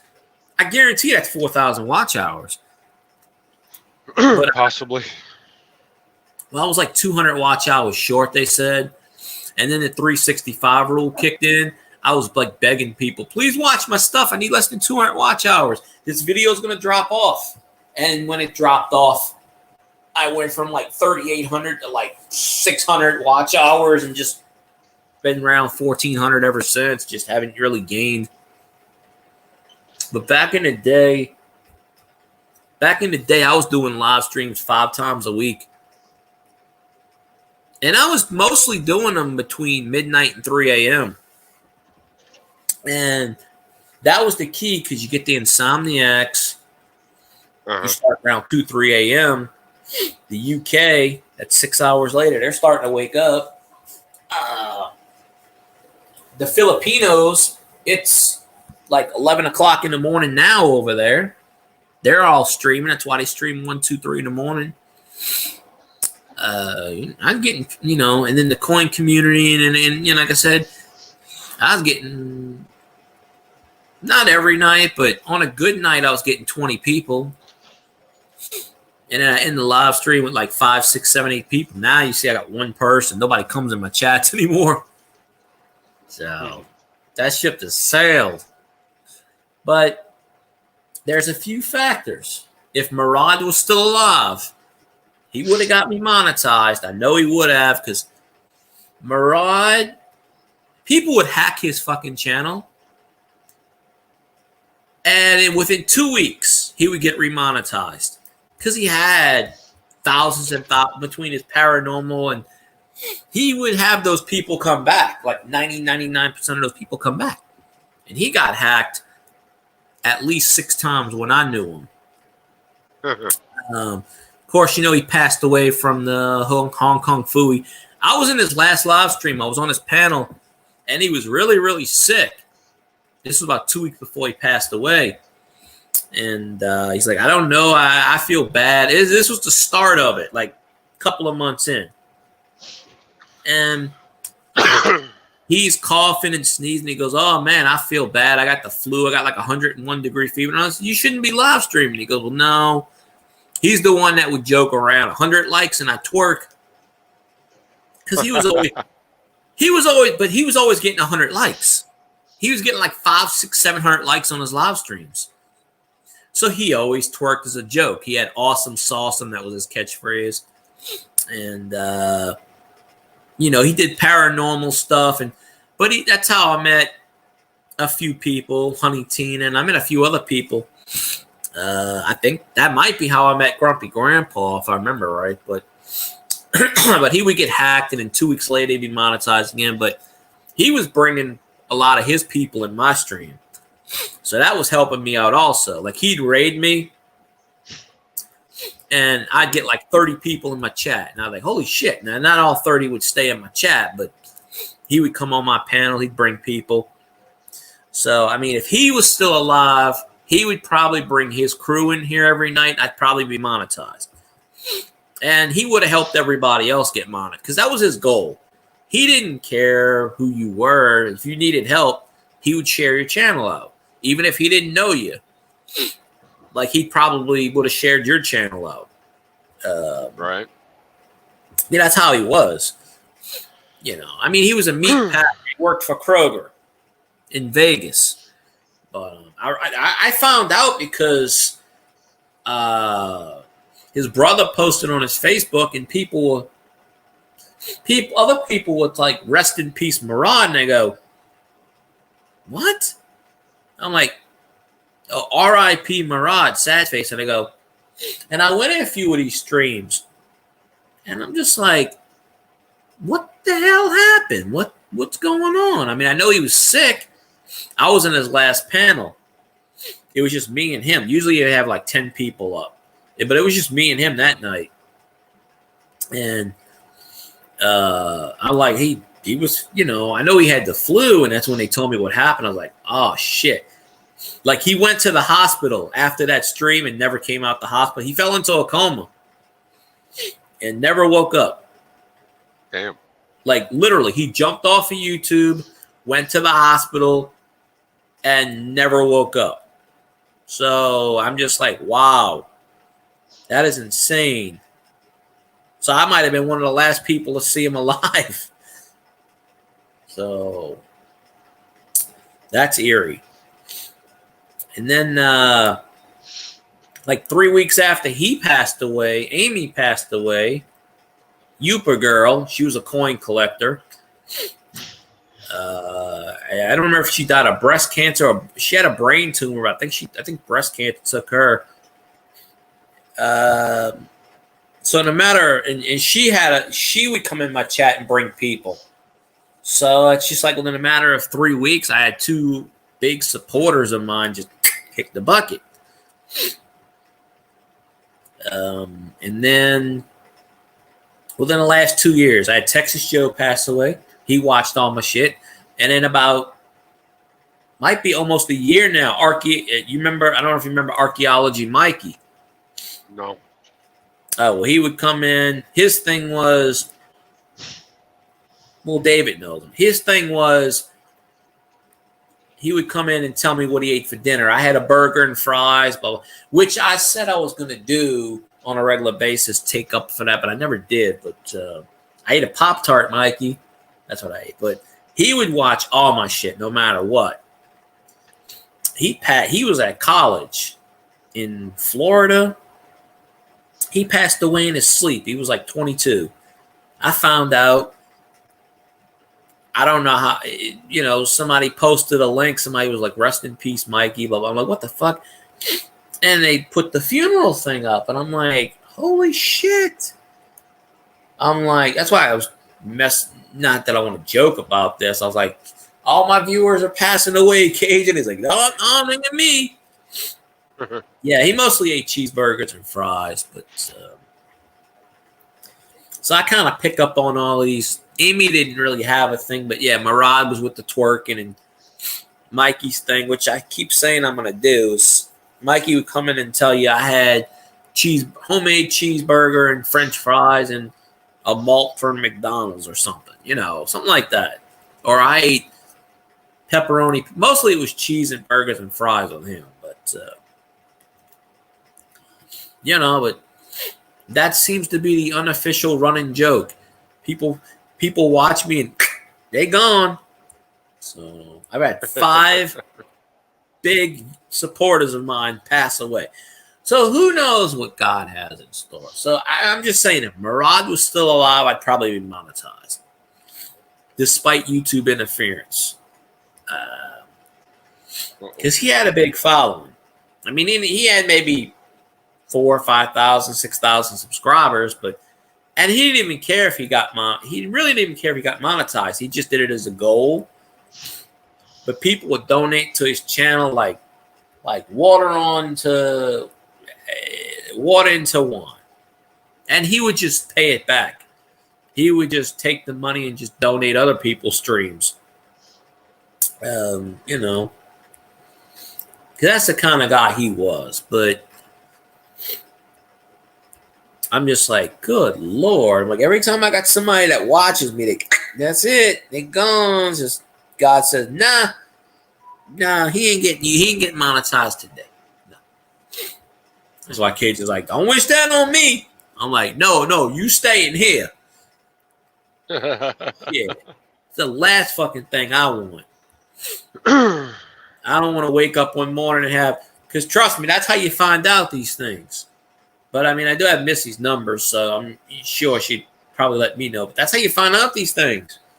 People will post it on Facebook, and next thing you know, you'll see an RIP thing, and I'm like, no, what the? I don't know how it would. Huh? Last time something happened to Cage and Missy messaged me. Yeah, she messaged me too. Because I was like, what's going on? Oh, he's fine. I'm like, okay, what's going on? I had no idea. Of course, they were in what's this? A Big T coin stream, which I don't go to anymore because his wife was bugging the shit out of me over some doubloons. She kept messaging me, call me on all my videos. I'm like, leave me alone. But apparently Big T Coins had said it, and I didn't know anything about it until a couple of days later, until Missy messaged me. I was like, holy shit. And that's when Cage just said, well, because he went on Big T's panel in the hospital room, and it's like, yeah, I'm okay. I'm like, holy shit. I'm like, yeah, I don't watch Big T anymore. He's a good guy. I used to talk to Big T on the phone, but his wife just kept bugging the shit out of me over something I didn't want to sell. She wouldn't leave me alone. So I was like, I can't watch your channel anymore. She's like, when are you going to sell me the doubloons? When are you going to sell me I'm not selling you the fucking doubloons. Leave me alone. I mean, she used to make revenge videos about everybody. This guy's an asshole. Well, she probably made one against me. This guy's a scammer. Well, you know, whatever. She made one against Thug, which I think was unfair, but then again, whatever. But that's how I found out about Murad and Amy and Mikey. Rest in peace. And I'm like, what the hell? I think they actually streamed his funeral on YouTube, which is kind of weird in itself. Because I thought YouTube wouldn't show any of that stuff, but don't know. But I guess that if that's the way you're gonna go, if you know, my main way to go is death by suffocation. I want to get motorboated to death. You know, boob me to death, right? But if I don't get to go that way, I'd rather go in my sleep. Right. The best way to go. No pain, no gain. Think about this, though. And I've said this before, like, now, nobody would know I'm gone. You would figure it out because you would never see me stream again. I don't have people. My brothers don't fool with social media. My mom don't have it. My dad has it. Facebook, he got rid of it, but then he added Facebook back. You wouldn't see any post. You would just be like, Cage, you would know because then my phone wouldn't fucking answer, or you'd be like, something's wrong here because he's got my number, and there's a few other ones that got my number. But I told Cage, I said, y'all wouldn't know. Seriously. He goes, oh, I would know. I said, yeah, when I don't answer the phone after the 117th time. Right. You would know something. He goes, shit, he ain't streamed in a month. I might let a week go by, but a month? No, that's not me. Then you would know something's on, and you would have to type in the obits or something, or you know. Yeah. I mean, you know my. Well, you did know my info, whatever, but from the email, and you know, Cajun knows it. A few other ones do, but I don't give it out too often. I don't keep none of that stuff. I actually found I still had the envelope. I had to rip it up. I don't throw shit away, apparently. I still had the envelope sitting there, and I go, let me rip this up. I got a big box of bank statements I had to tear by hand. I spent 2 hours ripping shit up. I still got shit I gotta rip. The shredder broke a long time ago. But yeah, we used it when I moved my wife from Michigan back down to Tennessee. We used a lot of that shredding stuff out of the shredder. We just sit there shredding paper, old stuff, newspaper, old papers, old bank statements. I ripped them up by hand as best as I could. As packing stuff. Yeah, well, from the last place I moved 12 years ago, and I moved here, I threw everything in a box. I said, one day I'll sort it. I never did. Now, my neighbor here, they got a truck that comes out, some company, and they shred stuff on site. He calls them 2 times a month to shred all kinds of shit. Now, what the hell he does, I don't know. I mean, I know they sell fucking dope and shit, but I don't know. He makes that much fucking money. He makes that much fucking money to call out these people. It's a big old truck. I don't know the company name, but they shred stuff on site. Oh, if he's got a pot farm, yeah, he's making some money. I don't think it's pot. I think it's more like crystal meth or marijuana. I don't know what it is. Well, marijuana, pot, yeah, same thing. It's something. Well, I haven't seen him in a while. I mean, you know, one time a dude wanted to kick my ass. He goes, "I'm gonna kick your ass." I'm like, yeah, when you got 6 people behind you, okay, you're brave, but you can't kick my ass. 1-on-1, I'd beat his ass in a minute. I'm like, when you got 6 people behind you and it's 7 against 1, actually, it was probably more like 15. I couldn't see everybody else. It was pitch dark, but I know when it's time to go inside and count my losses. Fuck that. Literally, I'm like, all right, whatever. I tell you this, the cops come to the house, dude he wouldn't open the fucking door. I told the cop, I said, he's got pot in there, he's got marijuana, and he's a drug dealer.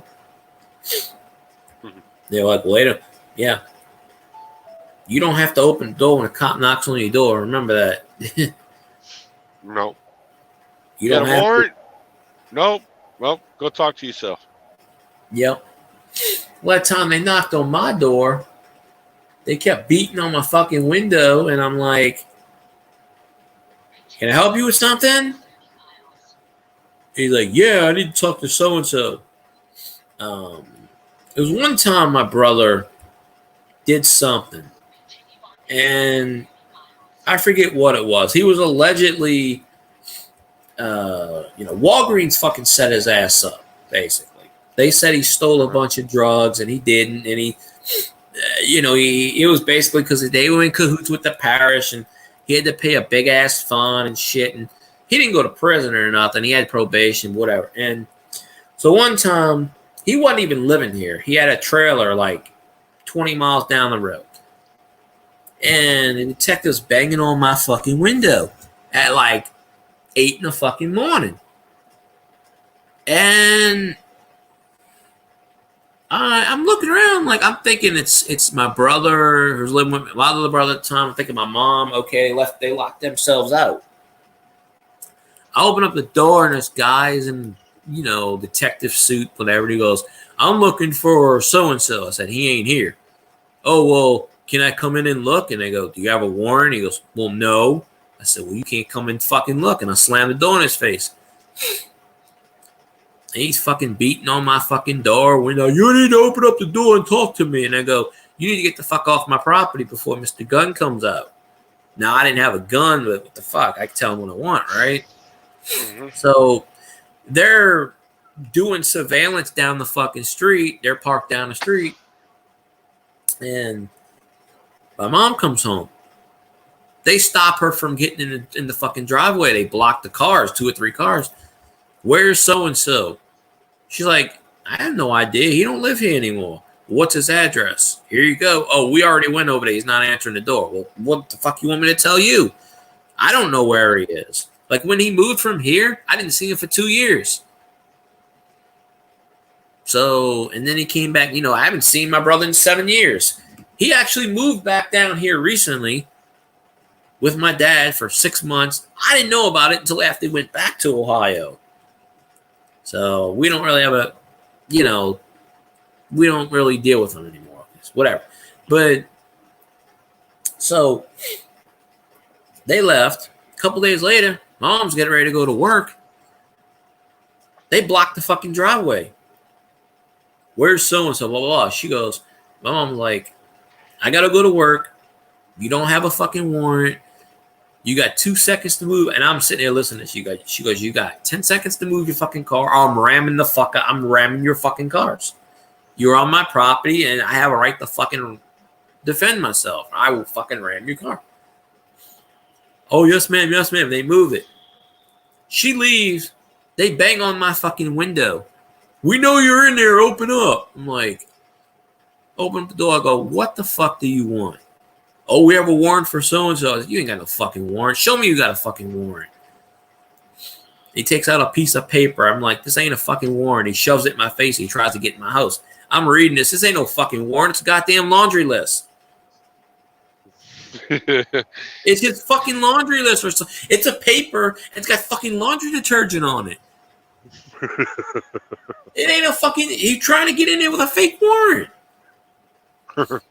I said, all right, buddy. I smiled. I said, he goes, what you're laughing at? I started laughing. I go, I got a fucking lawsuit now. Tried to come in my house illegally, lawsuit up the ass. That was the last time I saw that motherfucker. Because my brother turned himself in after that. I don't know where the fuck he was. He went to the goddamn Philippines or something. He wasn't in fucking the United States. He fucking went...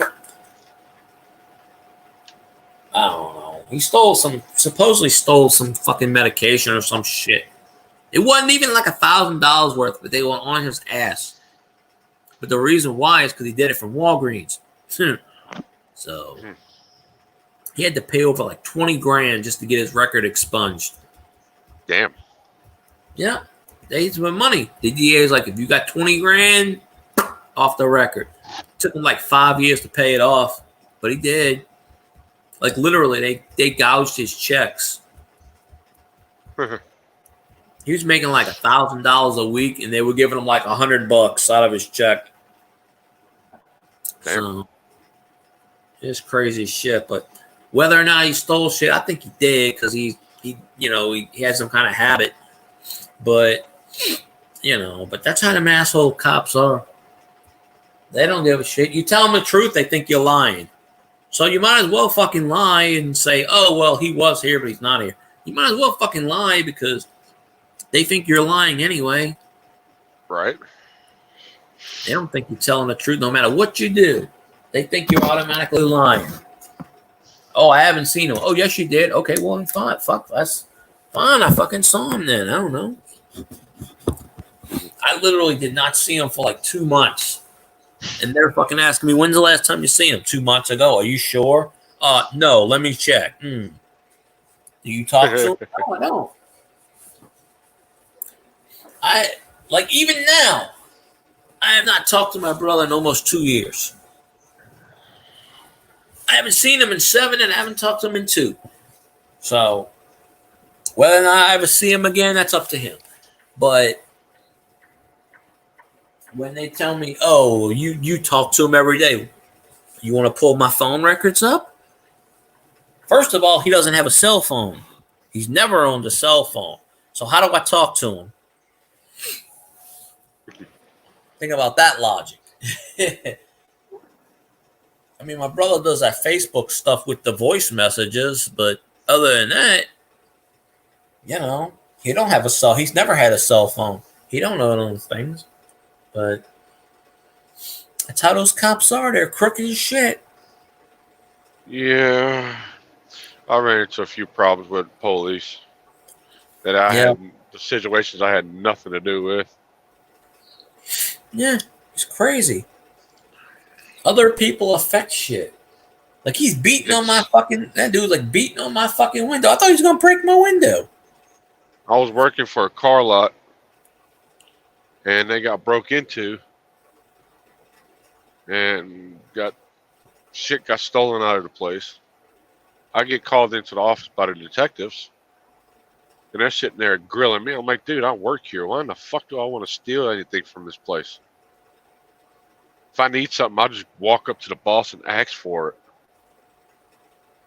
It was guilty by association, basically. Yeah, pretty much. That makes no sense. Why the fuck would you steal it? Why are you going to risk your job stealing shit? Exactly. No, that's what the cops are. Everybody's guilty until proven innocent. It's supposed to be the other way around. You're innocent until proven guilty. Nope. You're automatically guilty. You have to prove your own innocence. Yeah, the owner of the car lot came back there where I was working and told me he was sorry about all that.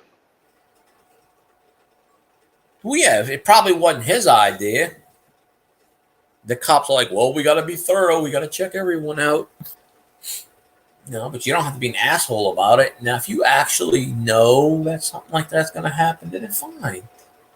But if I knew who it was, I would have turned him in. Yeah.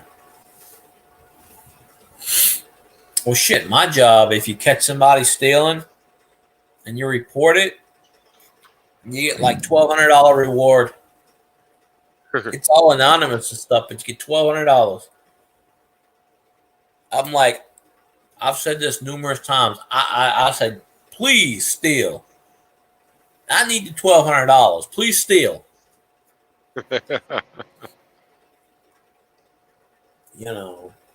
Just tell me. Just tell me. I was at a gas station putting fuel in a truck I had, and detectives roll up on me and tell me to follow them back to the station. And somebody was playing shit.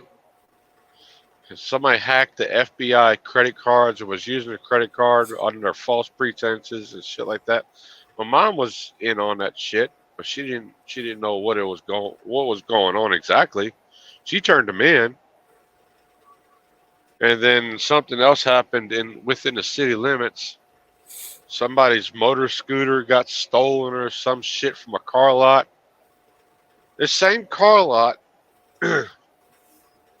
I do their recovery work for them, and they asked me, "Did you steal a motorcycle?" I'm like, "No. Why in the hell would I want to steal a motor scooter from a company I do recovery work for?" I'm like, "You fucking serious?" They're like, "You're guilty by association." I'm like, "You can kiss my ass. Prove it was me. Just prove it." And they couldn't. I'd say my right middle finger, my left middle finger has a whole lot to say about that. Mm-hmm. Guilty by association. I call the owner of the car lot. They're like, "Why they got you up there questioning you about it? You didn't do that shit." I'm like, "Exactly." They always go after the wrong fucking people. They could have been using their resources to go after the actual fucking person that did it. No, they're gonna fucking harass you. It was guilty by association. Why are you gonna steal it? Why would you risk your job over a vehicle that's probably not even $100, a couple $100? You know? One of those little moped scooter things. They ain't worth shit. It's ridiculous. Well, they found it. And guess who they had to call to come get it? Oh. Guess who showed up at the police station to pick it up for the car lot? Yeah, Mr. Ragin, we need you to come down here and get this vehicle. Oh, now you need me, you son of a bitches. How about you fucking deliver it? Click. I went and picked it up. I made $500 just to go pick it up. There you go. Fuck. The owner of the car lot says, "Well, you go pick that scooter up. They found it." I'm like, "It's going to be a fee. I ain't doing it for free. You pay my recovery fee, and I'll go pick it up for you. $500 recovery fee. Plus pain and humiliation from the cops." I got damages. I'm suffering. I pulled up, and the fucking detective walks out and meets me. He's like, "Oh man." I'm like, "Yeah, you're a fucking idiot." And they don't apologize or nothing. They No, don't he admit it. apologized. He apologized to me. Oh, well, there you go. Usually they don't.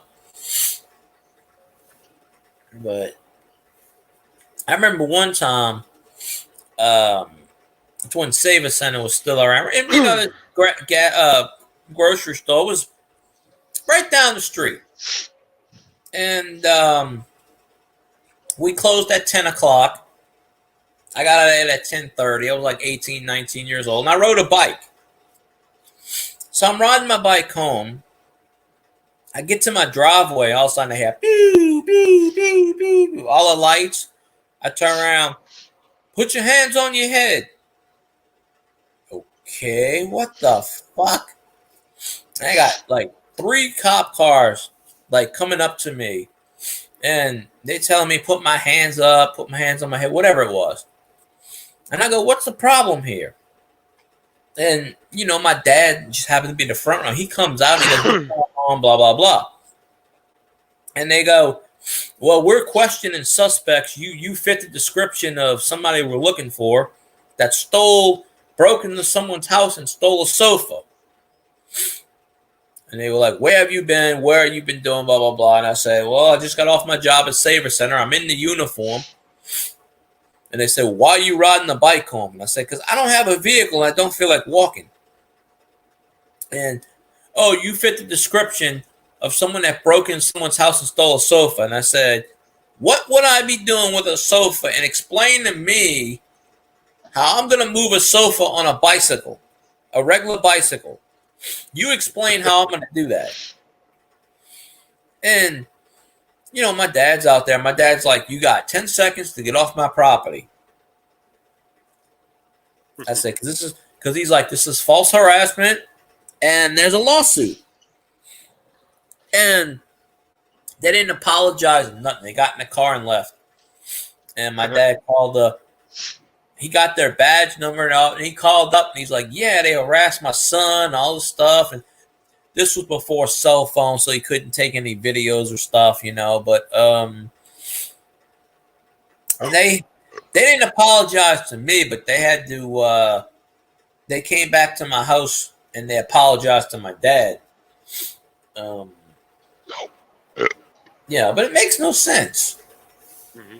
But I also remember another time when I was in St. Bernard and I was walking with my cousin. My cousin's been passed away for 25 years. He died of stomach cancer when he was 16. He was maybe 13 at the time. And I don't remember the circumstances, most of them. I know it was at night. It might have been like 10 o'clock at night, 11 o'clock at night. And my aunt wanted us to go down the street to Circle K and get her some Coke or something like that. So me and my cousin, I think I was like 15 at the time. It was like maybe 10, 11 o'clock at night, whatever it was. And we walking down the street and we got these lights in our face.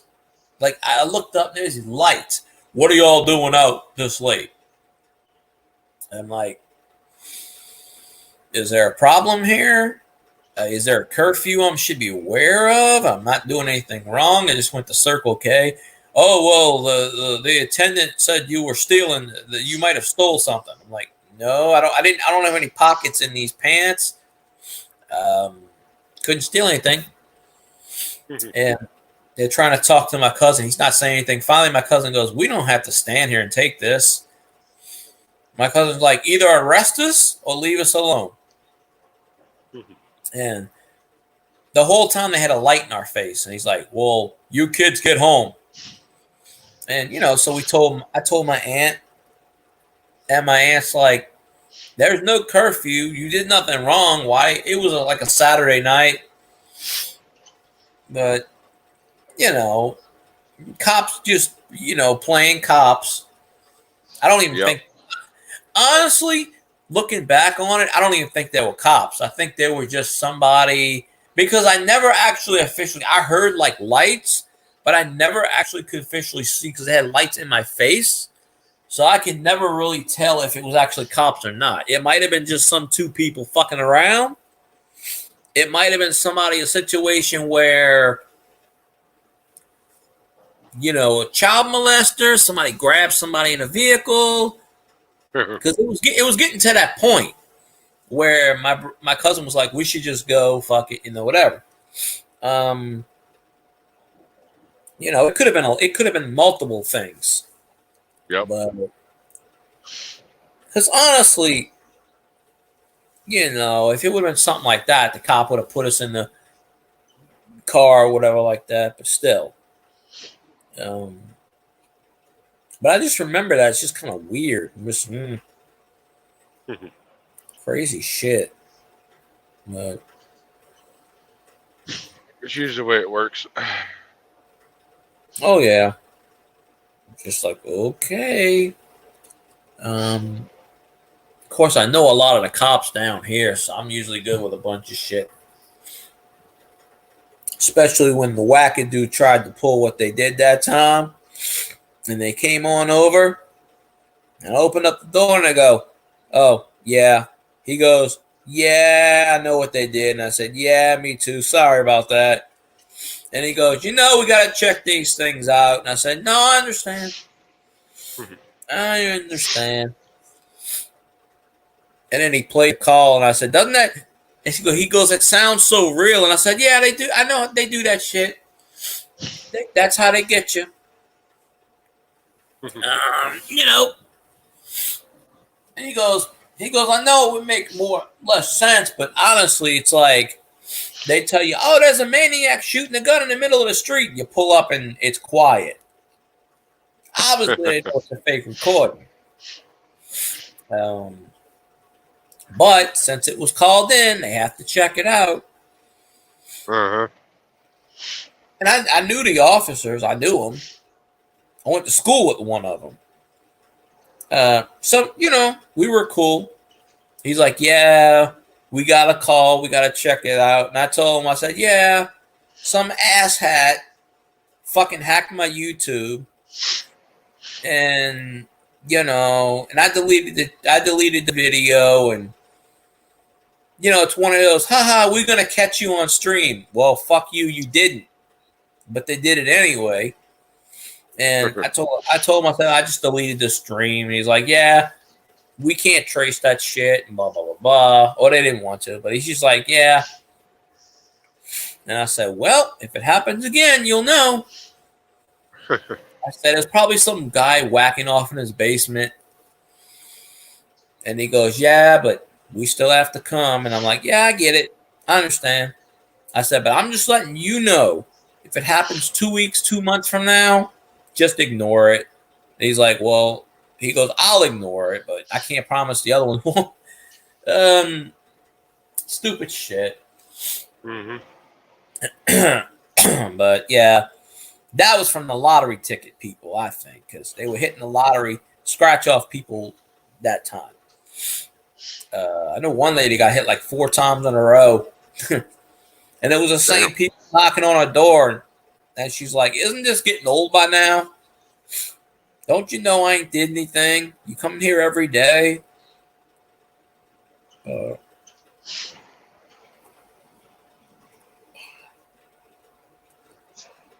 we go. This is some crazy shit. I don't know. Cops are weird. I don't know. Yeah, well, nowadays it's craziness. Yeah, and it gets worse with this AI shit. They should ban AI. Someone said, "Oh, it's too late." I go, "No. AI is what creates Skynet." Well, human created Skynet, but still. I said, "You're all dooming us. You think, you know, it may not be a Terminator effect, but there comes a point where there's going to be a Skynet. It's not going to be called Skynet, But there's gonna be a time where things take over and we're fucked. Uh-huh. I mean, hopefully it's not. It ain't gonna be around when I'm here, but in the future.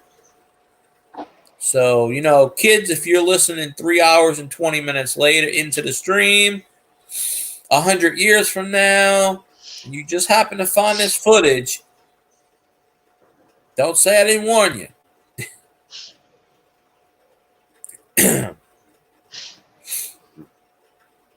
2:00 in the fucking morning, Elvis, and you finally come in. I'm disappointed in you, sir.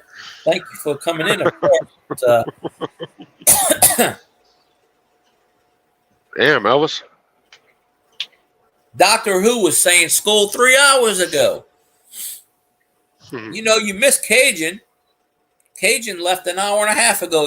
He said, I'm not staying up for Elvis. Shit on this. But, I mean, well, you got Raging on the panel, so, he's here. Uh-huh. Sam Darnold sucks ass. I told Stoney about that, and he starts laughing. He goes, I'm not too confident about Sam Darnold. You need to go up in Stoney's stream and say Sam Darnold. See what he says. I need some chocolate or something. Yeah. I get some Tootsie Rolls. There you go. That'll work. That's Raging on the panel. That ain't Cajun. That ain't Cajun Coin Hunter, obviously, but No, not Cajun Coin Hunter. Can't claim that one. Maybe long lost cousin. I don't know. But yeah, Stoney took the Burt Cousins command off. I said, "No, leave it on. It's fun every time." You know what yesterday was, right? 328 day. We celebrate 328 in Louisiana because if you reverse 328, it's 28 to 3. 328 day is fuck the Falcons day. The only time of the year where you can put Atlanta, you can put the famous 28 to 3 score up. So, yep, every March 28th. And I'm just like, it's a great day. But, it is what it is. Mm-hmm.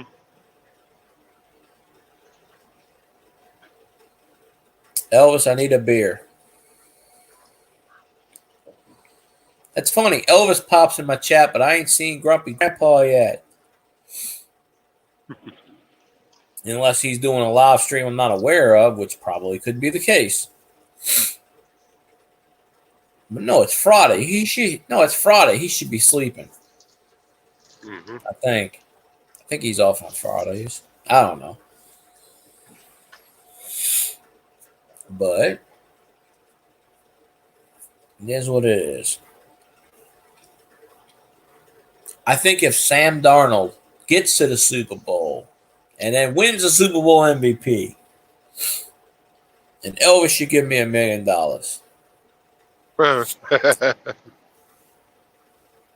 I'd like the $1 million in pennies so I could chunk them at people who thought that was going to happen.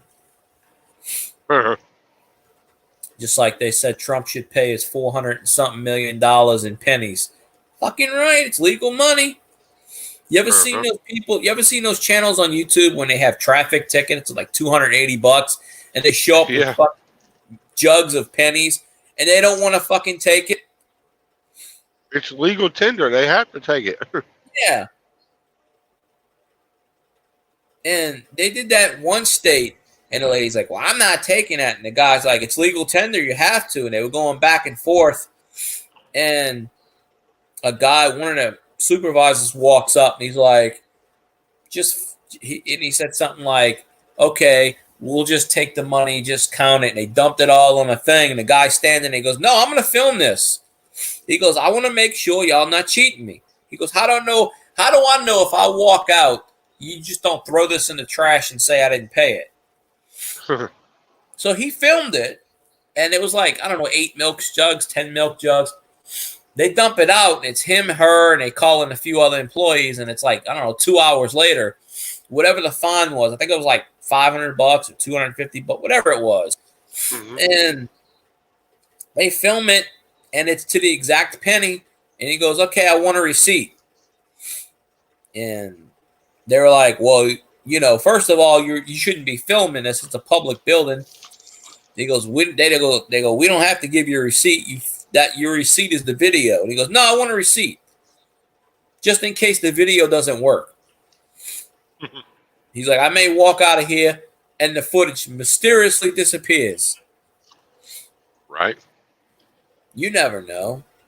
But so they wrote him out a receipt. And they were like, don't come back. And he goes, I won't. He goes, fuck you. And he slammed the door. I don't remember what, and this was like 2 or 3 years ago. I saw this. I swear it's like the greatest thing ever. He makes him, he goes, no, count that change. It's like you said, it's legal tender. He stood there and he goes, you can't, he goes, I'm not doing anything wrong. The cops tried to kick him out. He goes, I'm not doing anything wrong. He goes, I'm trying to pay a traffic ticket. And they're refusing to take my money. So, you know. But yeah, they walk up with jugs full of pennies. Trump should do that. He should take the $430 million bullshit, walk up with pennies. Someone said he should walk up with pesos. But yeah, walk up with pennies and go, nah, bitch. Imagine how long it would take. First of all, Jesus. Yeah. Is there even $400 and something billion worth of pennies out there? Number one. Number two, imagine how long it would take to count that shit. We're talking months. Mr. Beast did something like that at a car dealership. He went and paid. Cash money in pennies for a car. And they probably said, yes, sir. With fucking wheelbarrows or something shit like that. Huh. I sat there and counted it all. Yeah, well, they probably go, oh, he's Mr. Beast. Fuck. They know he's on. They probably, well, now I'm sure they know. They may not know who he is, but, I mean, obviously you got a camera crew. They're going to know, well, he must be somebody popular, famous. Because you notice more and more, they just accept that shit. They don't put up fights anymore. I mean, obviously it's legal tender, and then you got to count and say, but they just go, okay, fine. Yeah, I want that sports car for 27 grand. Here's some pennies. What the fuck? You kidding? I'd be like, it was like a $5,000 SUV or some shit. Oh. I'd be like, you couldn't put me fucking nickels and dimes in there? But these YouTube stars that, like Logan Paul and his brother Jake Paul, yeah, entering into the sports, like boxing and kickboxing and shit like that. Well, Jake Paul is getting ready to find out the hard way why you shouldn't open your mouth. Yeah, who's he fighting again? Mike Tyson. That's right, Tyson. Tyson gonna whoop his ass in 30 seconds or less. Now Paul's undefeated. I think he's like, what, I don't know, 8-0 or some shit. But who the fuck is he fought? Everybody he's fought is in on this shit. I mean, they take a dive for him. Yeah. Mike Tyson's not going to take a dive for him. Nope. They'll rig it, though. Watch. They'll rig it. His goal, he wants to have a bite the ear moment or headbutt moment. Seriously. So he can get DQ'd. So he can say, I beat Tyson. Yeah.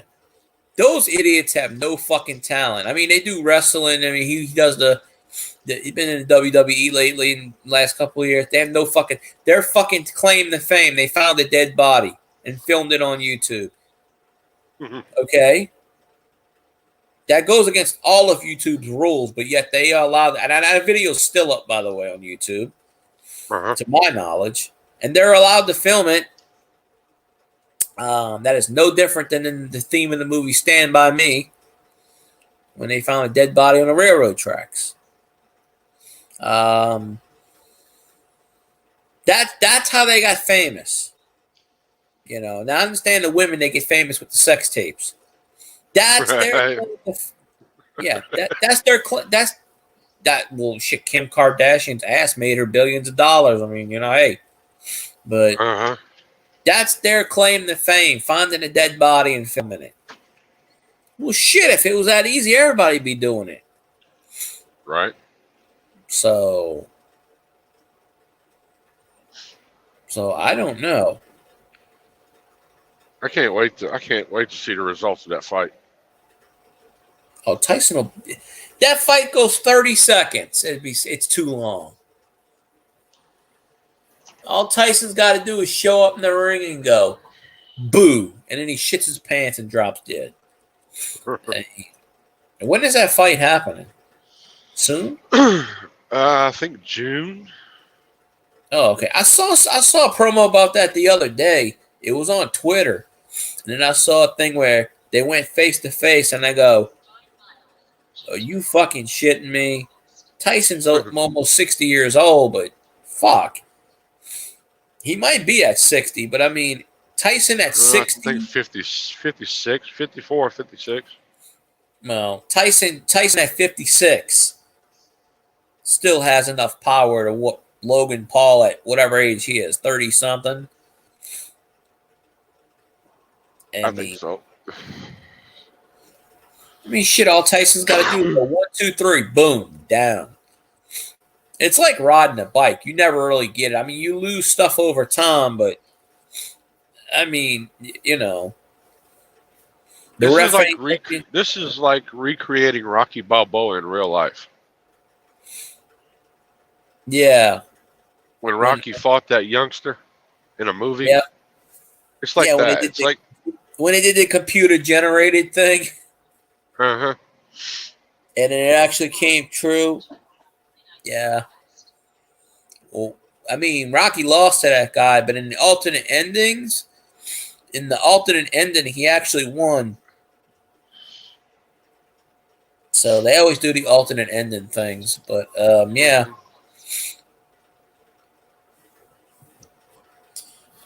I wonder if Mike Tyson. It's just a simple fact. Yeah, it was a movie. We all know it. But in that movie, he stood toe to toe with him, and he went the distance. Exactly. I mean, Tyson, you know, the last 10 fights, 12 fights that he did, he was broke, and he owed the IRS millions and millions of dollars, you know, because Don King stole all his fucking money. You know, Don King should have went to prison. But, you know, he didn't. And, you know, so Tyson, those last 10 or 12 fights, I don't think he didn't really give a shit. He already came out and said, I didn't give a shit. I was just doing it for the money. The IRS took like 95% of the purse. They gave him like 5%. He still had to pay taxes on that. But the only reason he's doing this is to make some money. Well, yeah. But he owed the IRS something like, I don't know, $100 million or some shit. The IRS were the ones that was setting up his fights, not him. They were picking opponents like Bob Johnson. Go fight him. Like what that dude, Peter McNeely? That was one of them. After the Vander Holyfield incident, when he bit the fucking ear off, they took his boxing license away from him. Yeah. But then he owed the IRS so much money they fucking reinstated it. Mm-hmm. And then the IRS said, "This is who you're fighting. Go fucking beat their ass." That's why toward the end he's fighting these unknown guys. He lost to a few of them. He fucking lost. If I remember right, he fought Tommy Morrison, I think. I want to say he lost to Tommy Morrison. I could be wrong, but I'd have to pull up Tyson's record. But yeah, every boxing match that I watched it from Mike Tyson didn't go past the first round. no, in his prime, in his prime, he was knocking people out way, halfway through the first round, done. I'm talking about $50. You pay 50 or 60.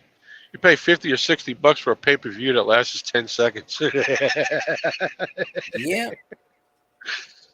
Well, that's why nowadays, instead of one fight, they put on a bunch of fights because they know that's going to happen. That's why they put like 5 or 6 before Tyson's.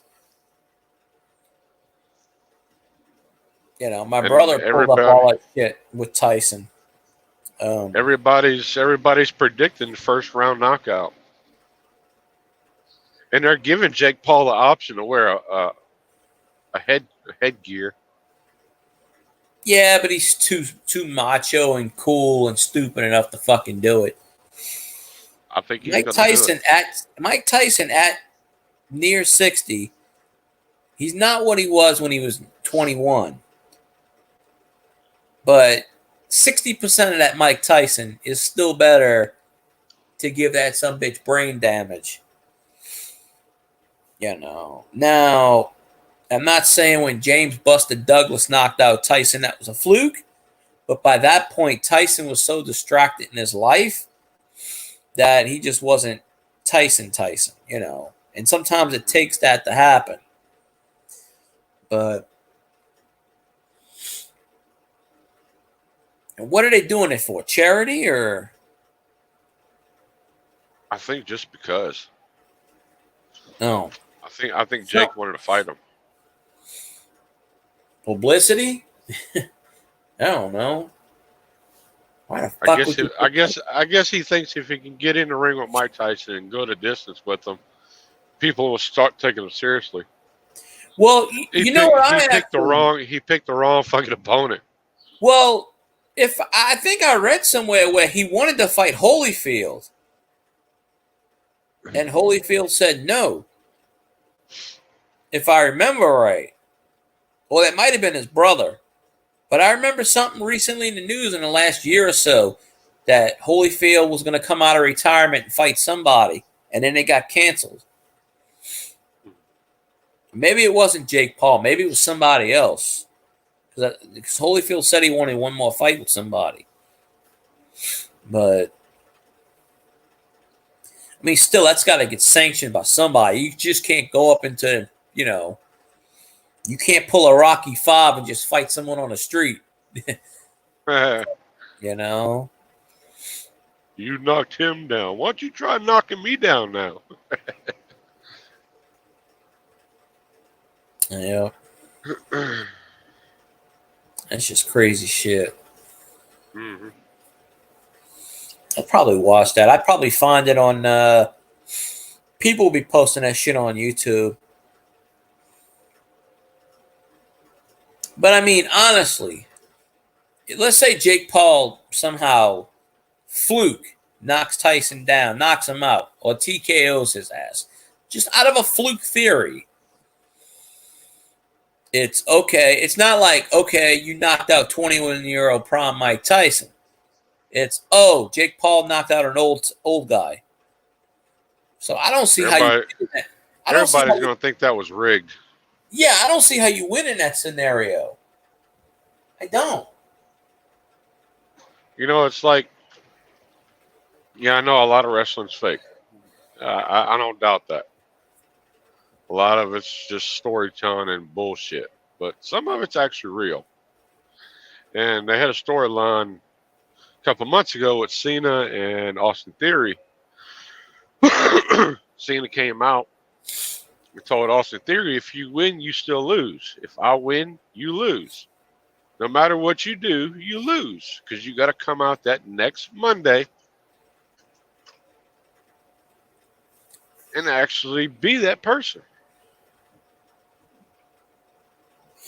Well, John Cena's a fucking little prick asshole, so. Yeah, well, he makes his money. Yeah, just like The Rock, who's another prick asshole, but whatever. Fuck The Rock. Yeah.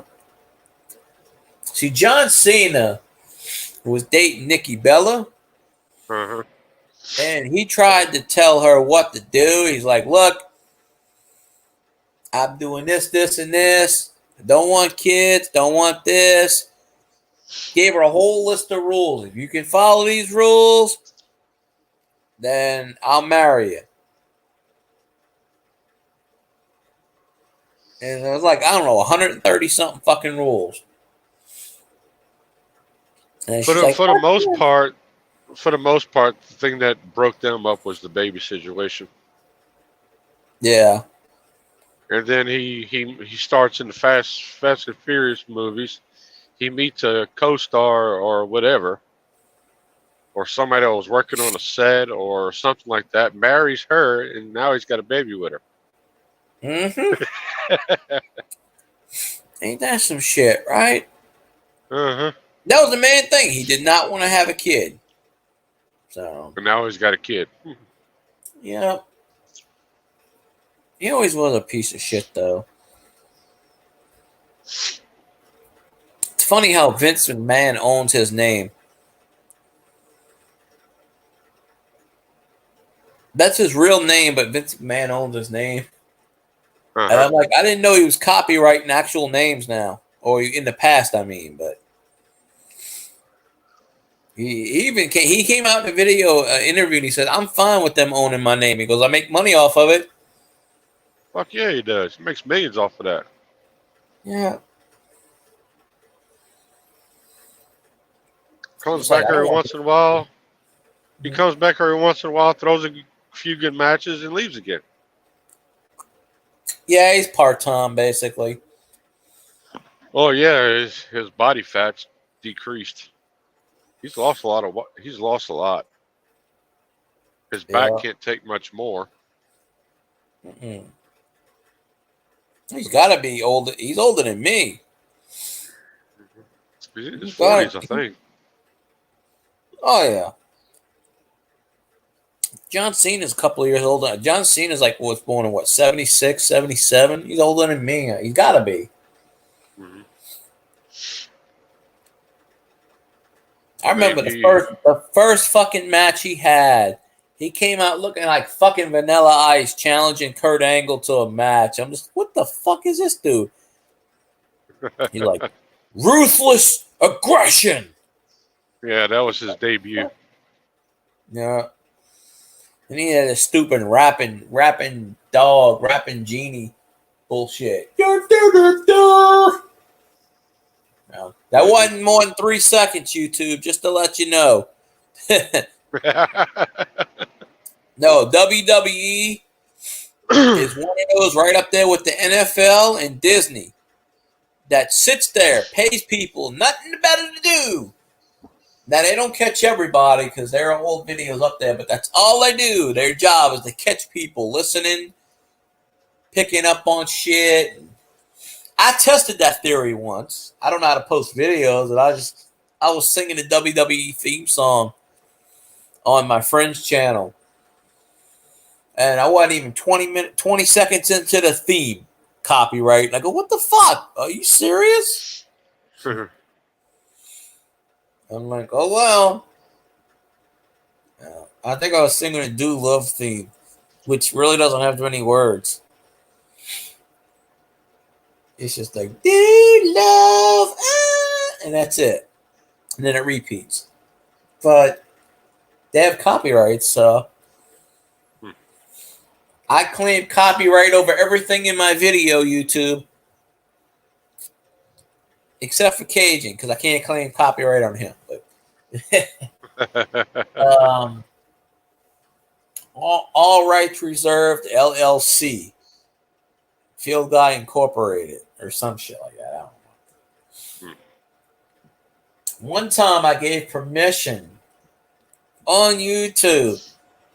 I looked right into the camera and I said, I give Awesome Joe Productions permission to stream my live stream on his live stream.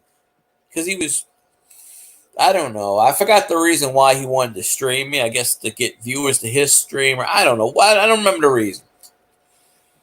And it may have been 5-10 minutes went by, and all of a sudden, beep, stream ended. And I'm like, well, that's weird. I can't pull copyright. Like, what the fuck? And they ended his stream because he was streaming my stream.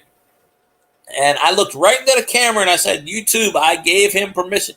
But then it's not YouTube that does this. It's that third-party system. Uh-huh. And then I said, so-and-so, I gave Awesome Joe Productions permission. You know, Dale's done it for me, like Coin World UK. He streamed my live stream. Of course, he's monetized. I gave him permission to stream part of my live stream. Nothing happened to him. Didn't get shut down. Nothing. Of course, you know, they probably went back and added it out of the video later on because you can do that when you're monetized.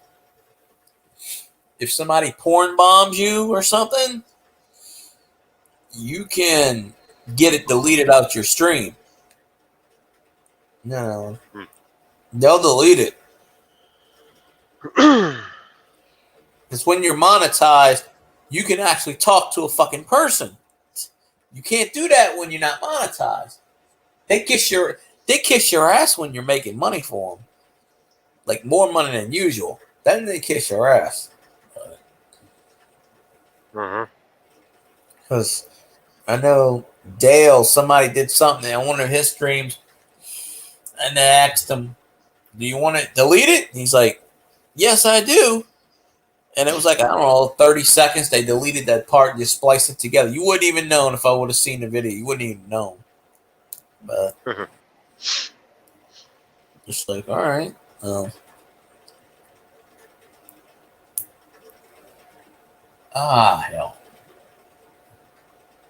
Yeah, I'm getting ready to shut this thing down.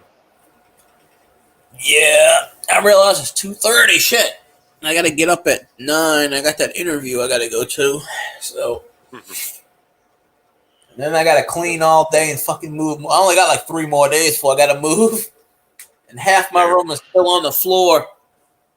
So I got to scoop all that shit up, put it in boxes, you know, so I don't get yelled at. Yep, here comes the boss. The boss is waking up. You know, I don't have that here, so she's like, "What the hell you doing? Sitting up?" Yeah, I know what I pretty much know when she's awake. She'll come out here and grab a cigarette. Oh, I'll look down at the clock, and yeah, it's about time for her to get up. It's 2:30. I'm going to sleep. Yep. I don't think anybody that, but I'm sorry. Go ahead. Appreciate the link. No, anytime. I'm glad Cajun sent it to you. Always. I sent out the link to 6 people. None of them showed up. I have a good success rate. 0 for 6. But yeah, so if anybody's still awake and they listen to the stream, go check out Raging Cajun Garage. Watch your video, comment, thumbs up. You know, ask him to play with a hammer. I don't know. Ask him to drill a bit. You know. Yeah. All that good stuff. Right. But I will holla, holla, holla. I appreciate you raging, of course. Yep. You have a good night. Get some sleep. That's what I'm going to do. Go to sleep. Holla, holla, holla. Indeed. Alrighty, folks. Well, that stream went on a bit long, but hey, you know, when you're having fun, shit happens. So I'd like to thank all the wild and crazy people in here. Elvis, David, Carlisle, Raging Cajun, Cajun Coin Hunter, Austrian Stacker was in here. Scorpion Metals was in here for a while. Firebird Spleen. Doctor Who. Susanna Proud. Single Mom was in here. I think that was it. I think I said David Carlisle's name before, but I don't know. I was in here. Anyways, I probably won't stream for about another week. I got shit to do. I might pop in here or there. You might see me on somebody's streams. I got nothing left. So whoever's left, have a good night.